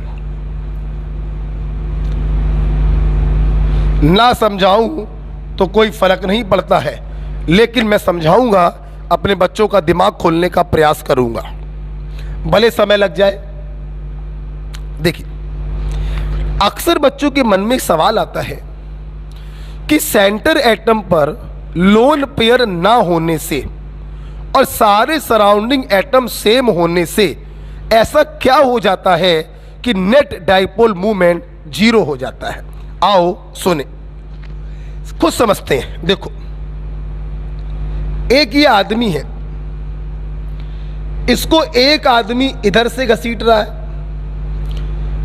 एक आदमी इधर से घसीट रहा है, ये आदमी 2 तरफ से घसीट रहा है, इसके इफेक्ट को ये कैंसिल कर रहा, इसके इफेक्ट को ये कैंसिल कर रहा। लेकिन ये आदमी अपनी जगह पर स्थिर तभी रहेगा जब यहां से लगा फोर्स और यहां से लगा फोर्स आपस में बराबर हो, तभी ये दोनों एक दूसरे को कैंसिल करेंगे और आदमी जहां का तहां बना रहेगा। मतलब मैंने बोला एक आदमी पर एक आदमी को 2 आदमी घसीट रहे हैं, बताइए 2 आदमी कैसे घसीटें कि बीच वाले आदमी की पोजीशन पर कोई फर्क ना पड़े। तो आप कहेंगे एक आदमी पूरब में घसीटे तो दूसरा पश्चिम में घसीटे, और दोनों के घसीटने की क्षमता भी क्या हो, बराबर, तभी उस आदमी की पोजीशन पर कोई फर्क नहीं पड़ेगा। एम आई राइट? सुनना, होता क्या है बेटा, मैं अपने बच्चों को BF3 का एग्जाम्पल देके समझाऊंगा। ध्यान देखना बेटा, सबको मालूम है BF3 नॉन पोलर। क्यों नॉन पोलर है ये मैं समझाने जा रहा हूं। देखा सब लोग, इसके पास कोई लोन पेयर तो नहीं है। अब सुनना, लोन पेयर ना होने से फायदा क्या मिलता है कि इसका जो शेप होता है वो रेगुलर ज्योमेट्री के जैसा हो जाता है, ट्राइगोनल प्लेनर। अगर सेंटर एटम पे लोन पेयर आ जाए तो उसका जो शेप होता है वो थोड़ा सा बिगड़ जाता है। अब सवाल ये था कि शेप ना बिगड़ने से क्या फायदा मिलता है। देखिए, बोरॉन और फ्लोरीन में फ्लोरीन की इलेक्ट्रोनेगेटिविटी ज़्यादा है, तो फ्लोरीन पे आएगा माइनस और बोरॉन पे आएगा प्लस। हमने आपको बताया था केमिस्ट्री में डाइपोल की डायरेक्शन होती है +2 माइनस। सारे के सारे सराउंडिंग क्या है, फ्लोरीन है, सबका मैग्नीट्यूड क्या होगा, सेम। इन दोनों का जो रिजल्टेंट आएगा वो कुछ ऐसे आएगा, और ये रिजल्टेंट इस डाइपोल को क्या कर देगा, कैंसल। तो सारे डाइपोल कैंसल हो गए, तो इसका नेट डाइपोल मूवमेंट क्या हो गया, 0 हो गया। इसीलिए ये मॉलिक्यूल पोलर नहीं नॉन पोलर होगा। प्लीज लिखो मत, समझो। लोन पेयर ना होने से शेप रेगुलर होती है। शेप रेगुलर होने से सारे फोर्स अपोजिट डायरेक्शन में लगने लगते हैं, एक दूसरे को कैंसिल करने के लिए बेताब। रेगुलर ज्योमेट्री का यह फायदा। और सराउंडिंग एटम सेम होने का फायदा यह मिलता है कि इन फोर्सेस का मैग्नीट्यूड आपस में बराबर हो जाता है, एक दूसरे को कैंसिल कर देते हैं, नेट डाइपोल मूवमेंट जीरो हो जाता है। तुम लोग सोच के बताओ, अगर इस आदमी को इधर घसीटू 5 न्यूटन से और इधर घसीटू 2 न्यूटन से, तो क्या यह आदमी अपनी जगह पर स्थिर रहेगा? नहीं। इसने इसको कैंसिल तो किया, लेकिन थोड़ा सा ये बच गया, तो ये आदमी क्या करेगा? राइट साइड पर शिफ्ट होना चालू कर देगा। अगर ये अपनी जगह पर मेंटेन रहना चाहता है तो सिर्फ अपोजिट होने से काम नहीं चलेगा, उनका मैग्नीट्यूड भी क्या होना चाहिए? सेम। और मैग्नीट्यूड सेम तभी होगा जब सराउंडिंग एटम क्या होंगे? सेम। Got it? अभी क्लियर हुआ? वो 2 पॉइंट मैंने क्यों पढ़ाए? फिर से बोलो, सोचो। लोन पेयर नहीं होने से क्या फायदा है? शेप हो जाएगी रेगुलर, और शेप अगर रेगुलर हो गई तो सारे डाइपोल मूवमेंट एक दूसरे के अपोजिट हो जाएंगे, एक दूसरे को कैंसिल करने के लिए बेताब। और सराउंडिंग एटम सेम होने से फायदा क्या मिलेगा कि इनके मैग्नीट्यूड बराबर होंगे, एक दूसरे को 100% कैंसिल कर देंगे, नेट डाइपोल मूवमेंट जीरो हो जाएगा। एम आई राइट बेटा? आओ इसी चीज को एक एग्जांपल से और समझते हैं। कार्बन डाइऑक्साइड, यही तो है। अब देखना, सबको मालूम है ये नॉन पोलर है। क्यों नॉन पोलर? देखना, सेंटर एटम पे लोन पेयर नहीं है। लोन पेयर ना होने से इसकी जो शेप होगी वो रेगुलर होगी। sp हैप्लाइजर है, 2 सिग्मा और 0 लोन पेयर। शेप जब रेगुलर होगी तो आप देख सकते हैं दोनों के दोनों डाइपोल अपोजिट डायरेक्शन में ओरिएंट हो गए। ठीक। सराउंडिंग एटम सेम है तो इनका जो मैग्नीट्यूड होगा वो क्या होगा? बराबर होगा, एक दूसरे को कैंसिल कर देंगे, नेट डाइपोल मूवमेंट क्या हो गया? जीरो। उम्मीद करते हैं आपको 2 कंडीशन समझ में आई। और देखते हैं, एक और देखते हैं, वाटर।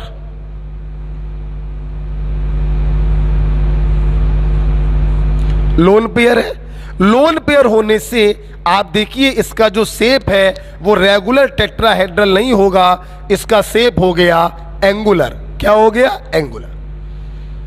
तो लोन पेयर होने से शेप थोड़ा सा बिगड़ गया, और शेप बिगड़ने से अब जरा सब लोग देखें, क्या इनके डाइपोल अपोजिट डायरेक्शन में है?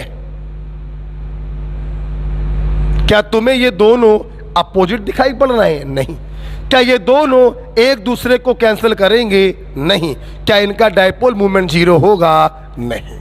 तो लोन पेयर आने से ये लफड़ा हो जाता है।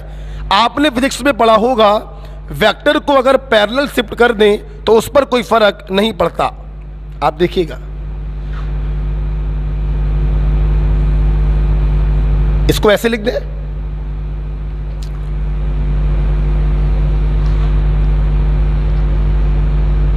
समझिएगा, और इसको आगे ले जाओ। एम आई राइट? ध्यान से मेरी क्लास समझेगी। सराउंडिंग एटम चूंकि सेम है तो मैग्नीट्यूड तो क्या होगा? सेम।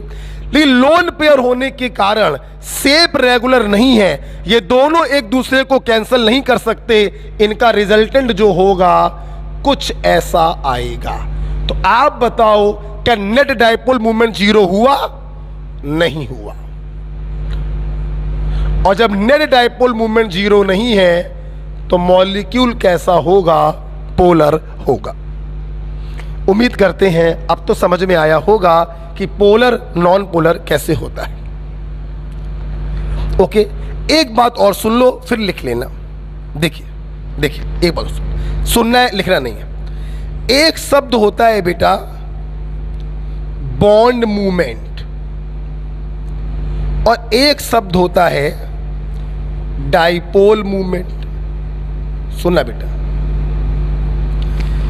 किसी पर्टिकुलर बॉन्ड के कारण जो डाइपोल मूवमेंट होता है उसे कहते हैं बॉन्ड मूवमेंट, ठीक। और सारे बॉन्ड मूवमेंट का जो वेक्टर समेशन होता है उसे कहते हैं डाइपोल मूवमेंट। ठीक है, तो प्लीज मेरे बच्चे बताएंगे, कोई मॉलिक्यूल पोलर होगा या नॉन पोलर होगा, ये बॉन्ड मूवमेंट से डिसाइड होगा या डाइपोल मूवमेंट से? डाइपोल मूवमेंट से। बॉन्ड मूवमेंट तो हर किसी के पास हो सकता है, लेकिन डाइपोल मूवमेंट हर किसी के पास नहीं हो सकता। इसका नेट डाइपोल मूवमेंट 0 आ रहा है तो ये हो गया नॉन पोलर, और इसका नेट डाइपोल मूवमेंट 0 नहीं आ रहा है तो ये हो गया पोलर। तो ध्यान रखिएगा, एक बॉन्ड का जो डाइपोल मूवमेंट होता है उसे कहते हैं बॉन्ड मूवमेंट, जो पोलर नॉन पोलर को डिसाइड नहीं करता। सारे बॉन्ड मूवमेंट का जो वेक्टर समेशन होता है उसे कहते हैं नेट डाइपोल मूवमेंट, जो पोलर और नॉन पोलर को डिसाइड करता है। ओके, अब आप लिख सकते हैं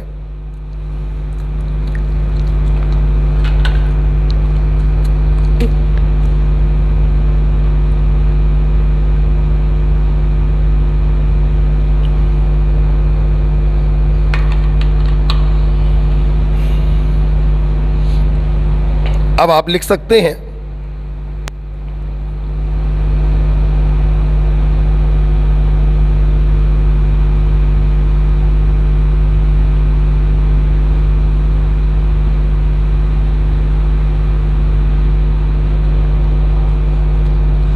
एक्सप्लेनेशन बहुत ही खास होता है। मैं एक्सप्लेन हमेशा करता हूं, बहुत जरूरी है इसको एक्सप्लेन करना।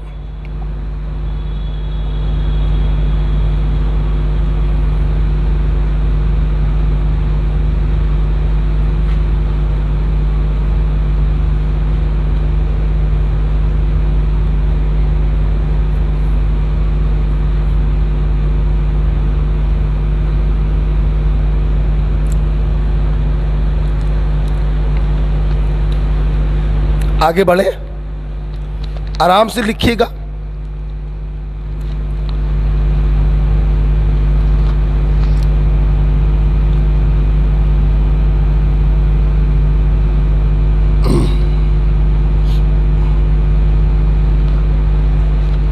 लिख लिया बेटा, है ना? आइए जरा इसके आगे हम लोग चलते हैं। जब ये मैं अपने बच्चों को पढ़ा देता हूं तो यहां पर 3-4 नोट हम आपको बताना चाहेंगे। आइए, हटाए बेटा, हटाए। आइए, नोट नंबर 1,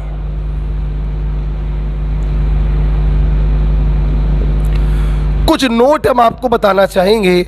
आइए नोट नंबर 1 देखें। देखना बेटा, अभी अभी आपने देखा जब सेंटर एटम पर लोन पेयर आ जाता है तो उसका जो शेप होता है वो रेगुलर ज्योमेट्री से चेंज हो जाता है, जिसके कारण सारे बॉन्ड मूवमेंट एक दूसरे के अपोजिट नहीं हो पाते हैं, डाइपोल मूवमेंट 0 नहीं हो पाता है और मॉलिक्यूल हो जाता है पोलर। आपको जान के ताज्जुब होगा, 3 केस हमारे पास ऐसे हैं जहां पर सेंटर एटम पे लोन पेयर होता है फिर भी उसका नेट डाइपोल मूवमेंट 0 हो जाता है और मॉलिक्यूल हो जाता है नॉन पोलर। तो ध्यान रखिएगा, लिखिए।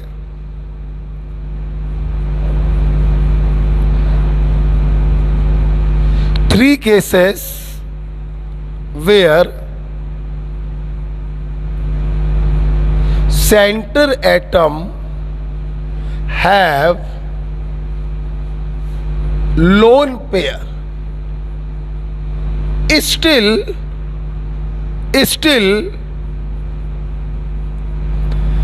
molecule is non-polar, means net dipole movement 0। और वो 3 केस हैं sp3d विद लीनियर ज्योमेट्री। मेरे बच्चे जानते हैं sp3d लीनियर तभी हो सकता है जब 5 में से 2 बन जाएं, 3 बन जाएं लोन पेयर।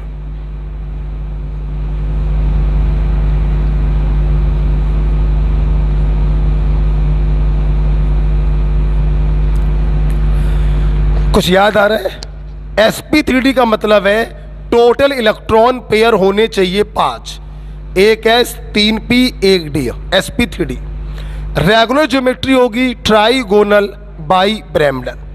हमें चाहिए लीनियर, सैटेलाइट 1 2 3, 5 में से 3 बन जाएं लोन पेयर, 2 बन जाएं बॉन्ड पेयर, शेप हो जाएगी लीनियर। वेस्पर थ्योरी में पढ़ाया था। दूसरा केस है sp3d2 विद स्क्वायर प्लेनर। सुनना बेटा, sp3d2 का मतलब है 6 लोगों को मिलाया है, 6 इलेक्ट्रॉन पेयर होंगे, एक s 3p 2d, sp3d2।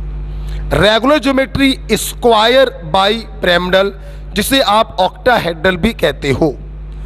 यहां पर स्क्वायर प्लेनर तभी होगा जब 2 डंडे हटा दिए जाएं, मतलब 6 में से 2 बन जाएं लोन पेयर। उम्मीद करते हैं समझ में आ रहा होगा। यहां पर देखिए लोन पेयर होने के बावजूद भी नेट डाइपोल मूवमेंट 0 होगा। sp3d3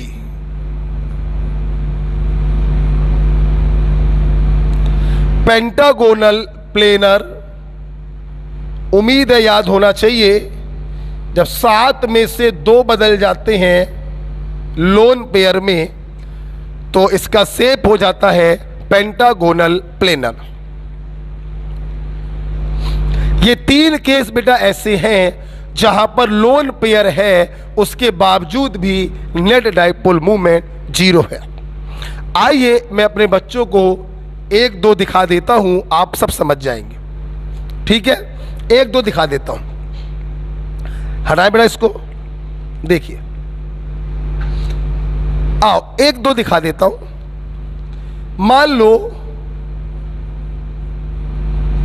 XZF2 और XZF4 का केस समझा देता हूं। सुनना बेटा सब लोग, सुनना, मुंह जवानी करेंगे। 8 में से 2 चले गए, 6 बचे। 6 का मतलब 3 लोन पेयर। मेरे बच्चे समझ गए हैं 2 bond pair 3 lone pair, hybridization होगा sp3d, शेप होगा लीनियर। सहमत हो? आइए अपने बच्चों को बनाकर दिखाएं। मेरे छात्रों के मन में यही सवाल उठ रहा है कि लोन पेयर होने के बावजूद भी इसका डाइपोल मूवमेंट 0 कैसे हो गया। आइए देखिए, आप लोगों ने sp3d में हमसे पढ़ा था Bent rule, electronegative atom always occupies the axial position और lone pair always occupies the equatorial position. उम्मीद करता हूं कुछ बच्चे तो समझ ही गए होंगे कि नेट डाइपोल मूवमेंट 0 कैसे हो गया। देखिए देखिए, fluorine is more electronegative, +2 minus, इसके बॉन्ड मूवमेंट ने इसको क्या कर दिया, कैंसल। इलेक्ट्रॉन मतलब नेगेटिव ही होगा, तो ये पॉजिटिव ये नेगेटिव, +2 माइनस, +2 माइनस, +2 माइनस। मेरे बच्चे समझ गए होंगे इन दोनों का रिजल्टेंट कुछ ऐसा आएगा और ये रिजल्टेंट इस वाले को कैंसल कर देगा, तो नेट डाइपोल मूवमेंट 0 हो गया और मॉलिक्यूल आपका नॉन पोलर हो गया। तो मजा आया। लोन पेयर होने के बावजूद भी नेट डाइपोल मूवमेंट जीरो क्यों हो रहा है? उसका सीधा रीजन है बेटा, ये लोन पेयर और बॉन्ड पेयर ऐसे अरेंज हो गए हैं कि ये एक दूसरे के बॉन्ड मूवमेंट को कैंसिल कर दे रहे हैं, इसलिए बेटा नेट डाइपोल मूवमेंट जीरो हो गया। सेम सिचुएशन बेटा यहां पर भी आएगी। देखिए 8 में से 4 चले गए, बचे 4 bond pair, 2 lone pair, regular geometry square bi pyramidal shape होगा स्क्वायर प्लेनर। आप देखिए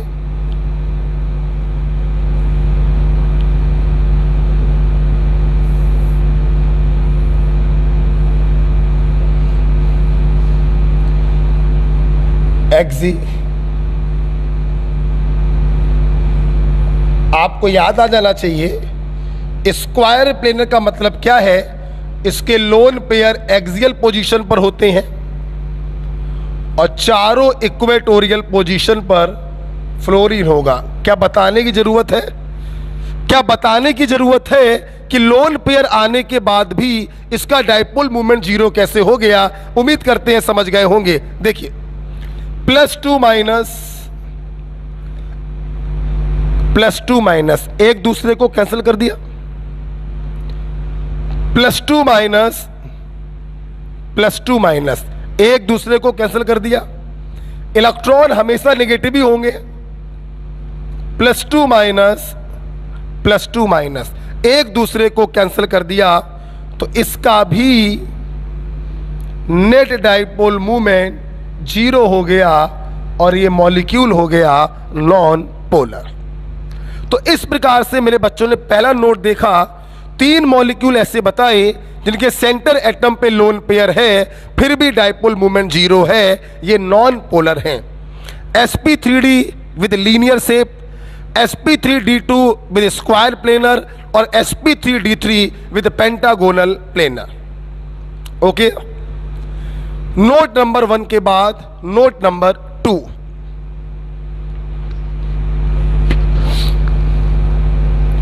ओके बेटा, जो बच्चे ऑनलाइन पढ़ रहे हैं मेहनत करते रहें।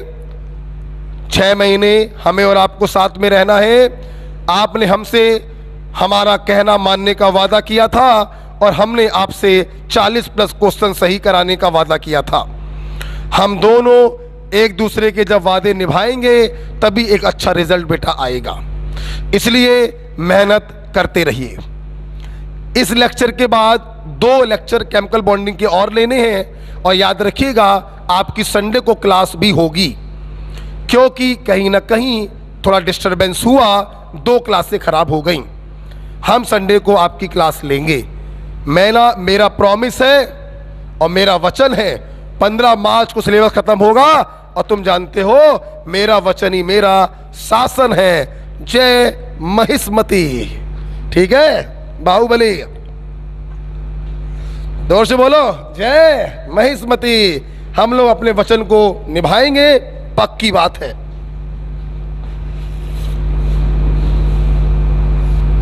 आप आंख बंद करके भरोसा करिए और जितना मैं कह रहा हूं उतना करते रहिए।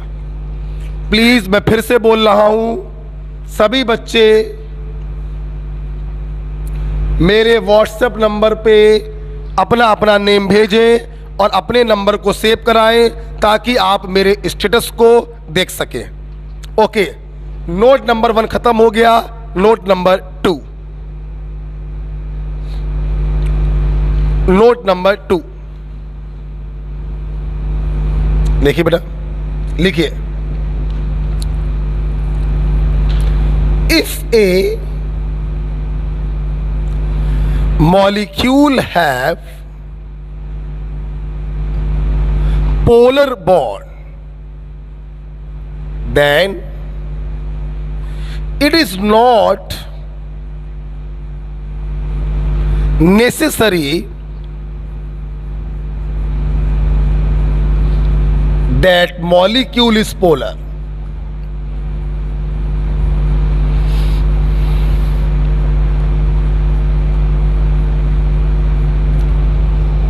If a molecule have polar bond, then it is not necessary that molecule is polar. क्या आप इसका मतलब समझ पाए? लिखना मत, मतलब समझाने की जरूरत तो नहीं है, फिर भी बता दे रहे। अबे मूर्खों, कार्बन डाइऑक्साइड के पास ये बॉन्ड भी पोलर है, +2 माइनस बॉन्ड मूवमेंट, ये बॉन्ड भी पोलर है, +2 माइनस बॉन्ड मूवमेंट। तो इसके पास दो पोलर बॉन्ड है, उसके बावजूद भी ये साला मॉलिक्यूल कैसा है? Non polar. क्योंकि ये दोनों बॉन्ड मूवमेंट अपोजिट डायरेक्शन में ओरिएंटेड हैं, मैग्नीट्यूड भी बराबर है, तो नेट डाइपोल मूवमेंट क्या होगा जी? यही मैंने लिखा। अगर किसी मॉलिक्यूल के पास पोलर बॉन्ड उपस्थित है तो इसका मतलब यह कतई नहीं है कि वो मॉलिक्यूल पोलर होगा, वो नॉन पोलर भी हो सकता है और वो पोलर भी हो सकता है। आप देखिए, इसके पास भी दो पोलर बॉन्ड हैं, लेकिन ये पोलर है। इसके पास भी दो पोलर बॉन्ड हैं, लेकिन ये नॉन पोलर है। तो पोलर बॉन्ड होने से मॉलिक्यूल पोलर हो ये जरूरी नहीं है, वो पोलर भी हो सकता है, नॉन पोलर भी हो सकता है। Is it clear? Next, note number 3। ये नोट एम्स के असर्शन रीजन में पूछा गया था। नोट नंबर 3 लिखिए।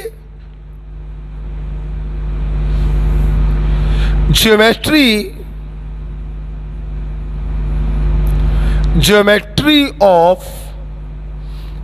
molecule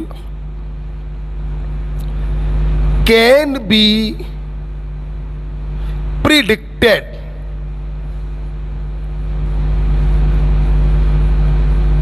with the help of dipole moment. Geometry can be predicted with the help of dipole moment. मेरे बच्चे सोच रहे होंगे गुरुजी मजाक कर रहा होगा। गुरुजी ज्योमेट्री के लिए तो हाइब्रिडाइजेशन चाहिए है और हाइब्रिडाइजेशन के लिए बॉन्ड पेयर और लोन पेयर चाहिए। आप डाइपोल मूवमेंट से बता दोगे कि इसकी ज्योमेट्री क्या है? हाँ, मैं बता दूंगा। देखना चाहोगे? आओ देखें। आओ देखें एम्स का सवाल। देखो बेटा, माना एक मॉलिक्यूल है MX3। सुनना बेटा, अगर कभी इस प्रकार से मॉलिक्यूल लिखकर आते हैं तो हमेशा ध्यान रखना, सराउंडिंग एटम की जो संख्या होती है ये बॉन्ड पेयर को बताती है। बेटा बोलो किसको? Bond pair. मान लो कोई मॉलिक्यूल ऐसे लिख के आ जाए, इसका मतलब क्या होगा? 4 बॉन्ड पेयर। कोई मॉलिक्यूल ऐसे लिख के आ जाए, इसका मतलब क्या होगा? 7 सिग्मा बॉन्ड पेयर। ध्यान रखना, इस प्रकार से जब मॉलिक्यूल लिखकर आते हैं हमें लोन पेयर की जानकारी प्राप्त नहीं होती, हमें सिर्फ जानकारी प्राप्त होती है बॉन्ड पेयर की। ओके, अब सुनना। आपको याद होगा वेस्पर थ्योरी में मैं ऐसे लिखता था AB4L2। हमें बॉन्ड पेयर भी दिखाने होते हैं, लोन पेयर भी दिखाने होते हैं। अगर ये चीज ना लिखी जाए तो ये सिर्फ क्या बता रहा है? Bond pair. ठीक, ध्यान रखिएगा। अच्छा सुनना, तो इसमें कोई शक नहीं है कि इसके पास 3 सिग्मा बॉन्ड पेयर हैं।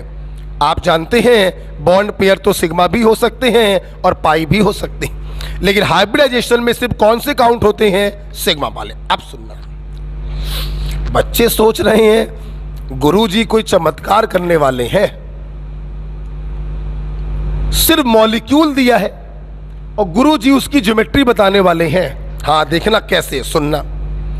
एग्जामिनर ने बोला ये मॉलिक्यूल MX3 है, इसका जो डाइपोल मूवमेंट है वो 0 है। हो, डाइपोल मूवमेंट 0 है, मतलब इस साले के सेंटर एटम पर कोई लोन पेयर नहीं होगा। अब आप बताओ बॉन्ड पेयर कितने हैं? 3। और डाइपोल मूवमेंट 0 का मतलब लोन पेयर कितने हो गए? 0। तो यहां से इसका हाइब्रिडाइजेशन आ गया sp2 और ज्योमेट्री आ गई ट्राइगोनल प्लेनर। आप देख सकते हैं मैंने सिर्फ मॉलिक्यूल बताया, उसका डाइपोल मूवमेंट बताया और इसको देखकर तुमने दंड से बता दिया इसका ज्योमेट्री होगा trigonal planar. Am I right or wrong? तो आप क्या डाइपोल मूवमेंट से ज्योमेट्री बता सकते हैं? बिल्कुल बता सकते हैं, और ये क्वेश्चन पूछा गया था एम्स। अगर डाइपोल मूवमेंट 0 है तो लोन पेयर उसके पास नहीं होगा। 3 और 0 3, sp2 लोन पेयर नहीं है, शेप रेगुलर होगी, ट्राइगोनल प्लेनर। अब मान लो एग्जामिनर कहे इसका नेट डाइपोल मूवमेंट 0 नहीं है। अरे दादा, अगर डाइपोल मूवमेंट 0 नहीं है तो इसके पास लोन पेयर होगा। आओ जरा देखें, बॉन्ड पेयर 3, अब लोन पेयर होगा। माना लोन पेयर है 1, 3 और 1 4, हाइब्रिडाइजेशन बेटा बोलो sp3। लोन पेयर है 4 का मतलब टेट्राहेड्रल, एक डंडा हट गया, शेप हो गई। ये देखो बॉन्ड डाइपोल मूवमेंट देखकर आपने उसकी क्या बता दी? ज्योमेट्री। बड़े एक बात सोचो, हम ये भी तो सोच सकते हैं कि डाइपोल मूवमेंट 0 नहीं है मतलब लोन पेयर होगा। हमने मान लिया 2 लोन पेयर, तो अब इसका हाइब्रिडाइजेशन आएगा sp3d। और तुम्हें मालूम है सैटेलाइट 1 2 3, अब शेप क्या हो गई? T shape. तो मेरे बच्चे देख रहे हैं सिर्फ डाइपोल मूवमेंट को देखकर हम ये पता लगा ले रहे हैं उसकी ज्योमेट्री क्या होगी, उसकी शेप क्या होगी। कुछ होनहार सोच रहे होंगे गुरुजी और आगे चलो, 3 बॉन्ड पेयर और 3 लोन पेयर मान लो, हम लप्पड़ मार देंगे। क्या 3 बॉन्ड पेयर 3 लोन पेयर का कोई केस मैंने कराया है? नहीं। 3 बॉन्ड पेयर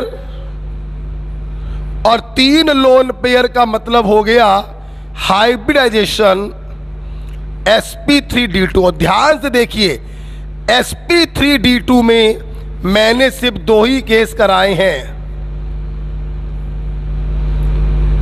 एक कराया होगा 5 bond pair 1 lone pair square pyramidal, और एक कराया था 4 bond pair 2 lone pair square planar.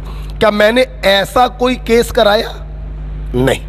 तो ऐसा कोई केस होता ही नहीं है, इसलिए और आगे जाने की जरूरत नहीं है। ओके, तो मेरे बच्चों ने देखा कि हम लोग डाइपोल मूवमेंट की हेल्प से ये पता कर सकते हैं कि उसका शेप क्या होगा, उसका ज्योमेट्री क्या होगा।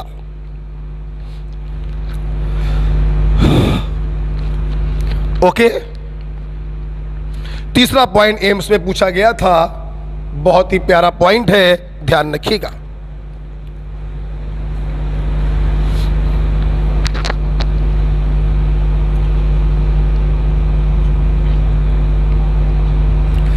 अगर आपको तीसरा पॉइंट हमारा समझ में आया है तो एक HW दे दे रहे हैं तीसरे पॉइंट के लिए, जिसका सॉल्यूशन आप हमको व्हाट्सएप करके बताएंगे। एक मॉलिक्यूल है MX4, अगर डाइपोल मूवमेंट 0 है तो बताइए शेप क्या होगी, और अगर डाइपोल मूवमेंट 0 नहीं है तो बताइए शेप क्या होगी, SW। व्हाट्सएप करिएगा मुझको।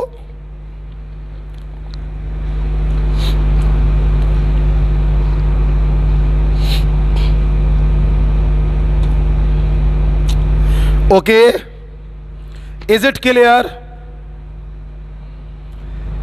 3 नोट हो चुके हैं।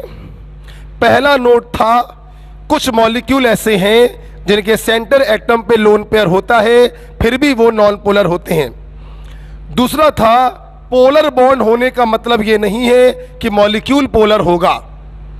तीसरा पॉइंट था डाइपोल मूवमेंट की हेल्प से हम ज्योमेट्री को प्रिडिक्ट कर सकते हैं। ओके, यस, लास्ट पॉइंट की तरफ जा रहे हैं, हटा दें। Point number 4। पॉइंट नंबर 4 है कि हम डाइपोल मूवमेंट को कंपेयर कैसे करें।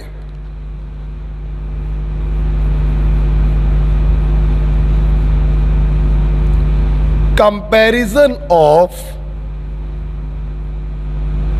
Dipole movement. देखिए, बहुत सारे मॉलिक्यूल आपको दिए जाएंगे और आपको डाइपोल मूवमेंट को कंपेयर करना होगा।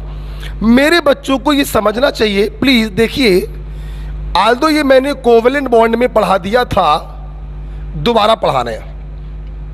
देखिए बेटा, एक की इलेक्ट्रोनेगेटिविटी जितनी कम हो और दूसरे की इलेक्ट्रोनेगेटिविटी जितनी ज्यादा हो, तो ये बॉन्ड पेयर उतना ज्यादा बी की तरफ शिफ्ट होगा। इस पर झेल के निगेटिव और इस पर झेल के पॉजिटिव आएगा। बोलो बोलो बोलो। एक की इलेक्ट्रोनेगेटिविटी खूब कम हो और एक की इलेक्ट्रोनेगेटिविटी खूब ज्यादा हो, तो चार्ज की वैल्यू झेल के आएगी। आपने मुझसे पढ़ा था डाइपोल मूवमेंट बराबर होता है चार्ज इनटू बॉन्ड लेंथ या डिस्टेंस। अबे एक बात बता बे, चार्ज की वैल्यू ज्यादा कब होगी? जब एक का इलेक्ट्रोनेगेटिविटी खूब कम हो और दूसरे का इलेक्ट्रोनेगेटिविटी खूब ज्यादा हो। कहने का मतलब यह हुआ कि इनका इलेक्ट्रोनेगेटिव डिफरेंस हाई हो।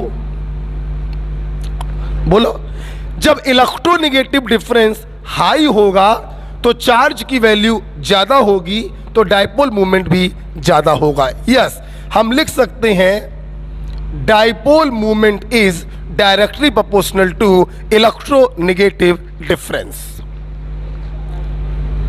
ऑफ कोर्स जब डाइपोल मूवमेंट ज्यादा होगा तो आयनिक कैरेक्टर भी ज्यादा ही होगा, नो प्रॉब्लम। ओके, आइए, अगर एक बात बेटा मेरी सुन लेना, कभी भी डाइपोल मूवमेंट कंपेयर करने को आए सिर्फ एक चीज ही देखी जाती है, इलेक्ट्रोनेगेटिव डिफरेंस, बोले तो चार्ज।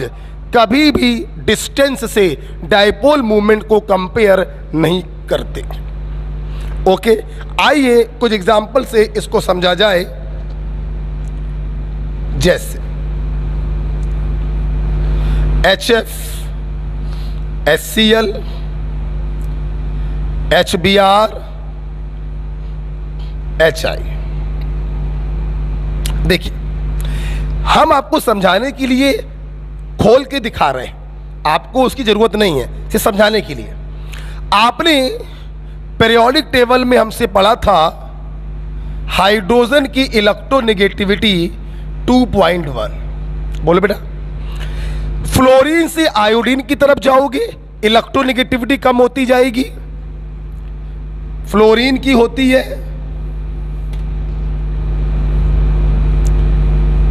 4, क्लोरीन की होती है 3, मुझे याद है तो मैं लिख दे रहा हूं, ब्रोमीन की 2.8, आयोडीन की 2.5। आपको मतलब नहीं इससे, मैं बस दिखाना चाह रहा हूं। जैसे जैसे हैलोजन की इलेक्ट्रोनेगेटिविटी घटेगी, आप देखना, वैसे वैसे इलेक्ट्रोनेगेटिव डिफरेंस भी, बोलो यार, कम होगा। और इलेक्ट्रोनेगेटिव डिफरेंस अगर कम होगा तो चार्ज की वैल्यू भी कम हो जाएगी, तो डायपोल मूवमेंट भी क्या हो जाएगा, कम हो जाएगा। सिर्फ आपको समझाने के लिए मैंने करके दिखाया है, अदरवाइज आप ऐसे समझ सकते हैं, हैलोजन का इलेक्ट्रोनेगेटिविटी कम होगा तो हैलोजन हाइड्रोजन का डिफरेंस भी कम होगा, तो चार्ज की वैल्यू भी कम होगी, तो डायपोल मूवमेंट भी कम होगा, तो आयनिक कैरेक्टर भी कम होगा। Got it? लिख दे रहा हूं एक बार, electronegativity of halogen decreases, so electronegative difference decreases, so dipole moment decreases. Okay,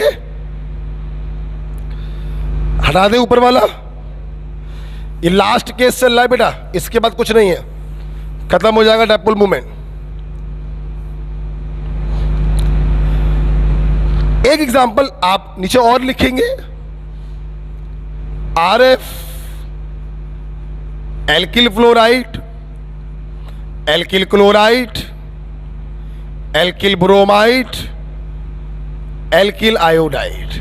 मैं उम्मीद करता हूं समझाने की जरूरत नहीं है, बिल्कुल इसी के तरीके होगा। आर तो चारों में क्या है, सेम। हैलोजन का इलेक्ट्रोनेगेटिविटी घटेगा तो डिफरेंस भी घटेगा, तो डायपोल मूवमेंट भी घटेगा।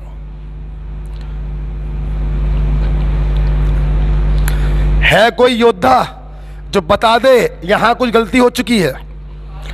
हाँ, मैंने याद करिए, एक एक्सेप्शन था, एल्किल क्लोराइड का डायपोल मूवमेंट एल्किल फ्लोराइड से ज्यादा होता। ध्यान रखना बे, यहां पे नहीं करते हैं, सिर्फ एल्किल क्लोराइड के केस में करते हैं।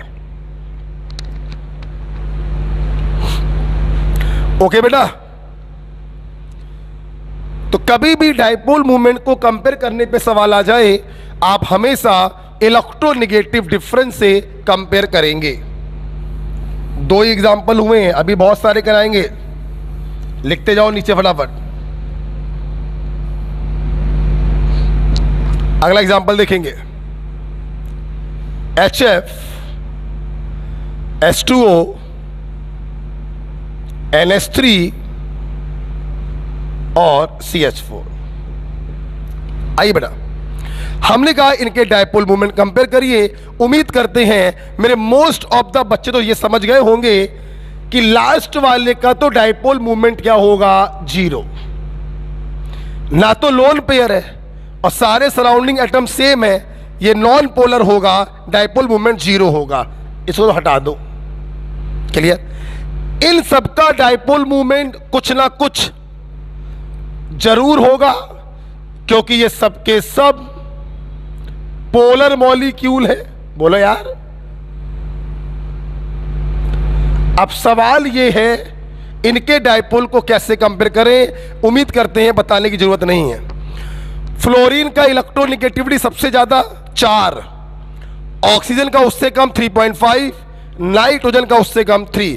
जैसे जैसे इलेक्ट्रोनेगेटिविटी घटेगी उन दोनों का डिफरेंस भी घटेगा, चार्ज की वैल्यू भी घटेगी, डायपोल मूवमेंट भी घटेगा। Okay,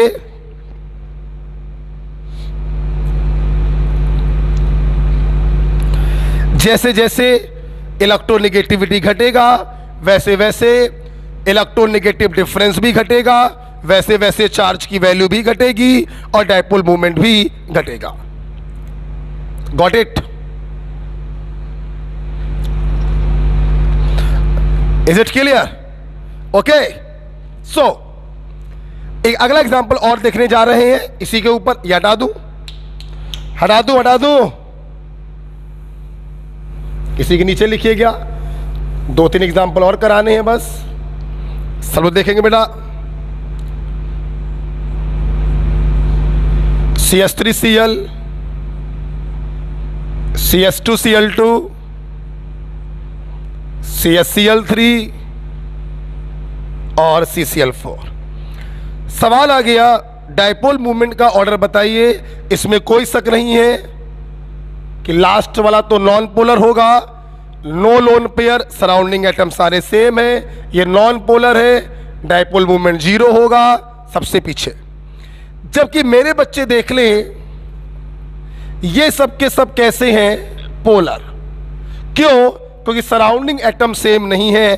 3 hydrogen 1 chlorine, 2 hydrogen 2 chlorine, 1 hydrogen 3 chlorine. अब सुनना, बड़ा प्यारा सवाल आ रहा है, नजरें सामने लगाइए। देखो बेटा, यहां पर भी कार्बन हेलोजन बॉन्ड है, यहां पर भी कार्बन हेलोजन बॉन्ड है, और यहां पर भी कार्बन हेलोजन बॉन्ड है। तीनों में जो बॉन्ड है वो सेम एटम के बीच में है, तो इलेक्ट्रोनेगेटिव डिफरेंस भी क्या होगा? सेम। तो चार्ज की वैल्यू भी क्या होगी? सेम। ये क्या हो गया? अपन तो डायपोल मूवमेंट इलेक्ट्रोनेगेटिव डिफरेंस से ही कंपेयर करते हैं। यहां पर तो इलेक्ट्रोनेगेटिव डिफरेंस सभी में क्या है? सेम। सुनना, जब इलेक्ट्रोनेगेटिव डिफरेंस से काम ना चल पाए, तब हम लोग उनका जो शेप होता है वो बनाते हैं, और सारे बॉन्ड मूवमेंट का डायरेक्शन चेक करते हैं कि बॉन्ड मूवमेंट, दैट इज एक बॉन्ड के कारण डायपोल मूवमेंट, वो ऐड हो रहा है या सब्सट्रैक्ट हो रहा है। ये काम कब करोगे? जब इलेक्ट्रोनेगेटिव डिफरेंस ऑलमोस्ट क्या हो? सेम हो। Got it? आइए देखते हैं। सबको मालूम है कार्बन पे कोई लोन पेयर तो है नहीं, 4 बॉन्ड पेयर यहां पर रखे हुए हैं, चारों के चारों कार्बन sp3 है, और इनका शेप होगा टेट्राहेड्रल। ये भी टेट्राहेड्रल होगा, ये भी टेट्राहेड्रल है, ये भी टेट्राहेड्रल है, ये भी होगा। इसका 0 हो गया, हटा दीजिए। देखना, 1 Cl, 1 Cl, 2 Cl, 2 H, 1 Cl, 2 Cl, 3 Cl, 1 H। अगर मेरे बच्चे ध्यान से देखें, क्लोरीन का इलेक्ट्रोनेगेटिविटी ज्यादा है, इस पे प्लस इस पे माइनस, बॉन्ड मूवमेंट +2 हमारे बच्चे जानते हैं, फोन कॉल है ब्रो काशी से पीबी सिंधु का, कार्बन की इलेक्ट्रोनेगेटिविटी 2.5, हाइड्रोजन की 2.1। Carbon is more electronegative, electron का सीटेगा, इस पे माइनस, इस पे होगा प्लस, बॉन्ड मूवमेंट होगा +2। उम्मीद करते हैं आपको समझ में आ गया होगा। चारों के चारों बॉन्ड मूवमेंट एक ही डायरेक्शन में जा रहे हैं, चारों के चारों साले ऐड हो रहे हैं। यहां पे आओ, +2 +2 +2 +2। उम्मीद करते हैं दिख गया होगा। यहां पर 3 ऐड हो रहे हैं, चौथा वाला सब्सट्रैक्ट हो रहा, इसकी तुलना में इसका डायपोल मूवमेंट कुछ कम हो गया। ओके, यहां देखो, +2 +2 +2 और +2। आप देखिए, 2 ऐड हो रहे हैं, 2 सब्सट्रैक्ट हो रहे हैं, डायपोल मूवमेंट और कम हो गया। एम राइट बेटा? तो मेरे बच्चे देखें, CH3Cl का डायपोल मूवमेंट सबसे ज्यादा होगा और CCl4 का डायपोल मूवमेंट सबसे कम होगा। यह क्वेश्चन IIT में पूछा गया था। चित्र बना लेंगे। जब इलेक्ट्रोनेगेटिव डिफरेंस से काम नहीं चल पाता है, तो हम लोग चित्र बनाकर उसके आंसर को कंपेयर करते हैं।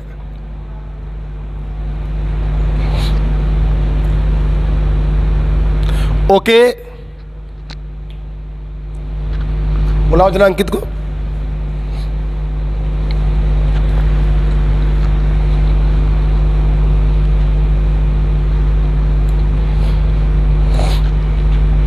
लिख लिया बेटा? ध्यान रखिएगा, डायपोल मूवमेंट सर्वप्रथम इलेक्ट्रोनेगेटिव डिफरेंस से कंपेयर किया जाता है। अगर उससे काम ना चल पाए तो हम लोग चित्र बनाकर बॉन्ड मूवमेंट की डायरेक्शन देखते हैं, ऐड हो रहे हैं या सब्सट्रैक्ट हो रहे हैं।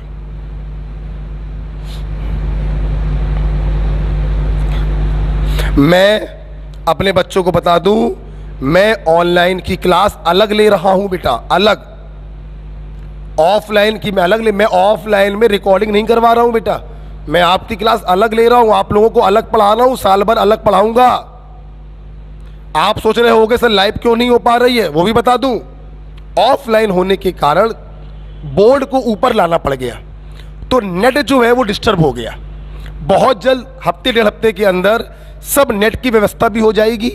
एक डिजिटल बोर्ड हम लोग और मंगा रहे हैं, तो हो सकता है आपकी लाइव क्लास भी चालू हो जाए। ध्यान रखिएगा, जितने महत्वपूर्ण हमारे लिए ऑफलाइन है उतना ही महत्वपूर्ण हमारे लिए ऑनलाइन। मैं फिर से बोलूँगा, मेरा वचन ही मेरा शासन है, ठीक है। अगर कोई पेंडेमिक ना आ जाए तो लिख लिया बेटा। आइए, इसके बाद एक लास्ट एग्जांपल मैं आपको कराना चाहूँगा, इसी के नीचे लिखिएगा। एक बड़ा प्यारा एग्जांपल है, NH3 और NF3। ये नीट में क्वेश्चन पूछा गया था,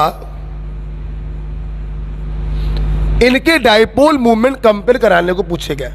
खत्म होने वाला है, ध्यान से सुनो, जल्दी आ जाओ बेटा। सीबीएसई में क्वेश्चन आया, इनका डायपोल मूवमेंट हमसे कंपेयर करने को पूछा गया। धुनना बेटा, तो तुम लोग कहोगे इसमें कौन सी बड़ी बात है, इलेक्ट्रोनेगेटिव डिफरेंस से कर लो। आओ जरा करो, आओ जरा करो। नाइट्रोजन की इलेक्ट्रोनेगेटिविटी होती है 3, हाइड्रोजन की 2.1, फ्लोरीन की 4। अगर ध्यान से देखें तो यहां पर इलेक्ट्रोनेगेटिव डिफरेंस 0.9 है और यहां पर इलेक्ट्रोनेगेटिव डिफरेंस 1 है। मतलब NH3 और NF3 का डायपोल मूवमेंट हम इलेक्ट्रोनेगेटिव डिफरेंस से कंपेयर नहीं कर सकते, क्योंकि दोनों का इलेक्ट्रोनेगेटिव डिफरेंस ऑलमोस्ट क्या है, सेम। जल्दी से बताओ ना, जब इलेक्ट्रोनेगेटिविटी से काम नहीं हो पाता है तो हम लोग क्या बनाते हैं, स्ट्रक्चर। और बॉन्ड मूवमेंट की डायरेक्शन से देखते हैं ऐड हो रहे हैं या सब्सट्रैक्ट हो रहे हैं। देखो, NH3 भी sp3 होगा विद 1 लोन पेयर, ये भी sp3 है विद 1 लोन पेयर, ये भी पिरामिडल, ये भी पिरामिडल, नजरें सामने।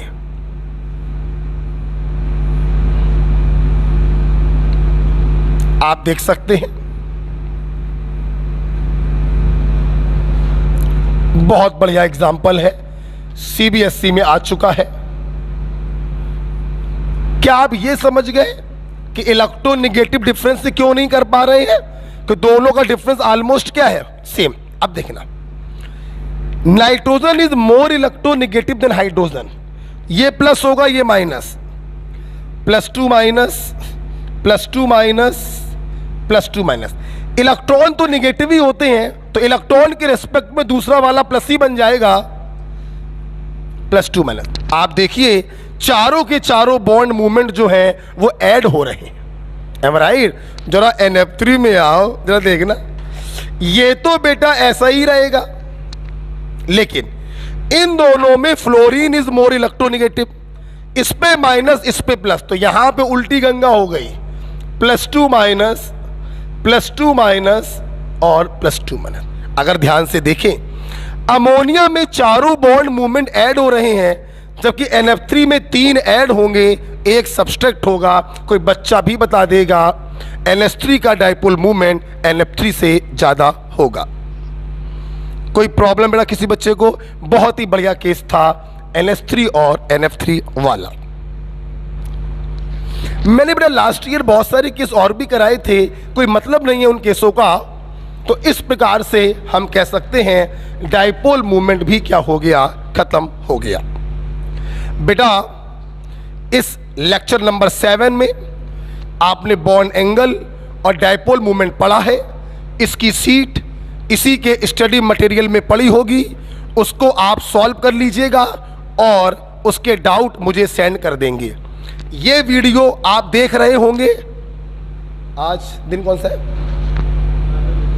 हाँ, ये वीडियो आप लोग देख रहे होंगे थर्सडे को। ये वीडियो आपने देखा होगा, आप इसको देख रहे होंगे 5 से 7:30। तो थर्सडे को रात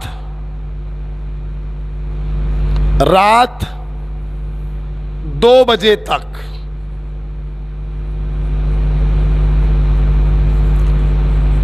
डाउट बता दें, डाउट व्हाट्सएप कर दें। रात 2 बजे तक डाउट्स व्हाट्सएप कर दें। जब आप मुझे डाउट व्हाट्सएप कर देंगे तो अगले दिन फ्राइडे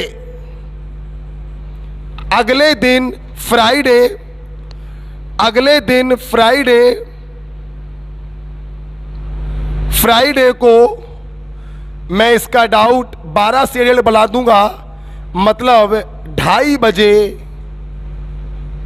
आपके ऐप पर वीडियो सॉल्यूशन आ जाएगा। ओके बेटा, क्लियर? ध्यान रखिएगा, थर्सडे को आप ये वीडियो देख रहे होंगे, रात 2 बजे तक डाउट भेज देना। अगले दिन फ्राइडे को 2:30 बजे तक डाउट का वीडियो सॉल्यूशन आपको मिल जाएगा। फ्राइडे को हम लोग पढ़ेंगे सेकेंड लास्ट थ्योरी है मॉलिक्यूलर ऑर्बिटल थ्योरी। हंसते रहिए, मस्त रहिए, पढ़ते रहिए, विश्वास रखिए विकास पोरवाल पर, आपका कोर्स आपके टाइम पर होगा। ओके भाई, थैंक यू।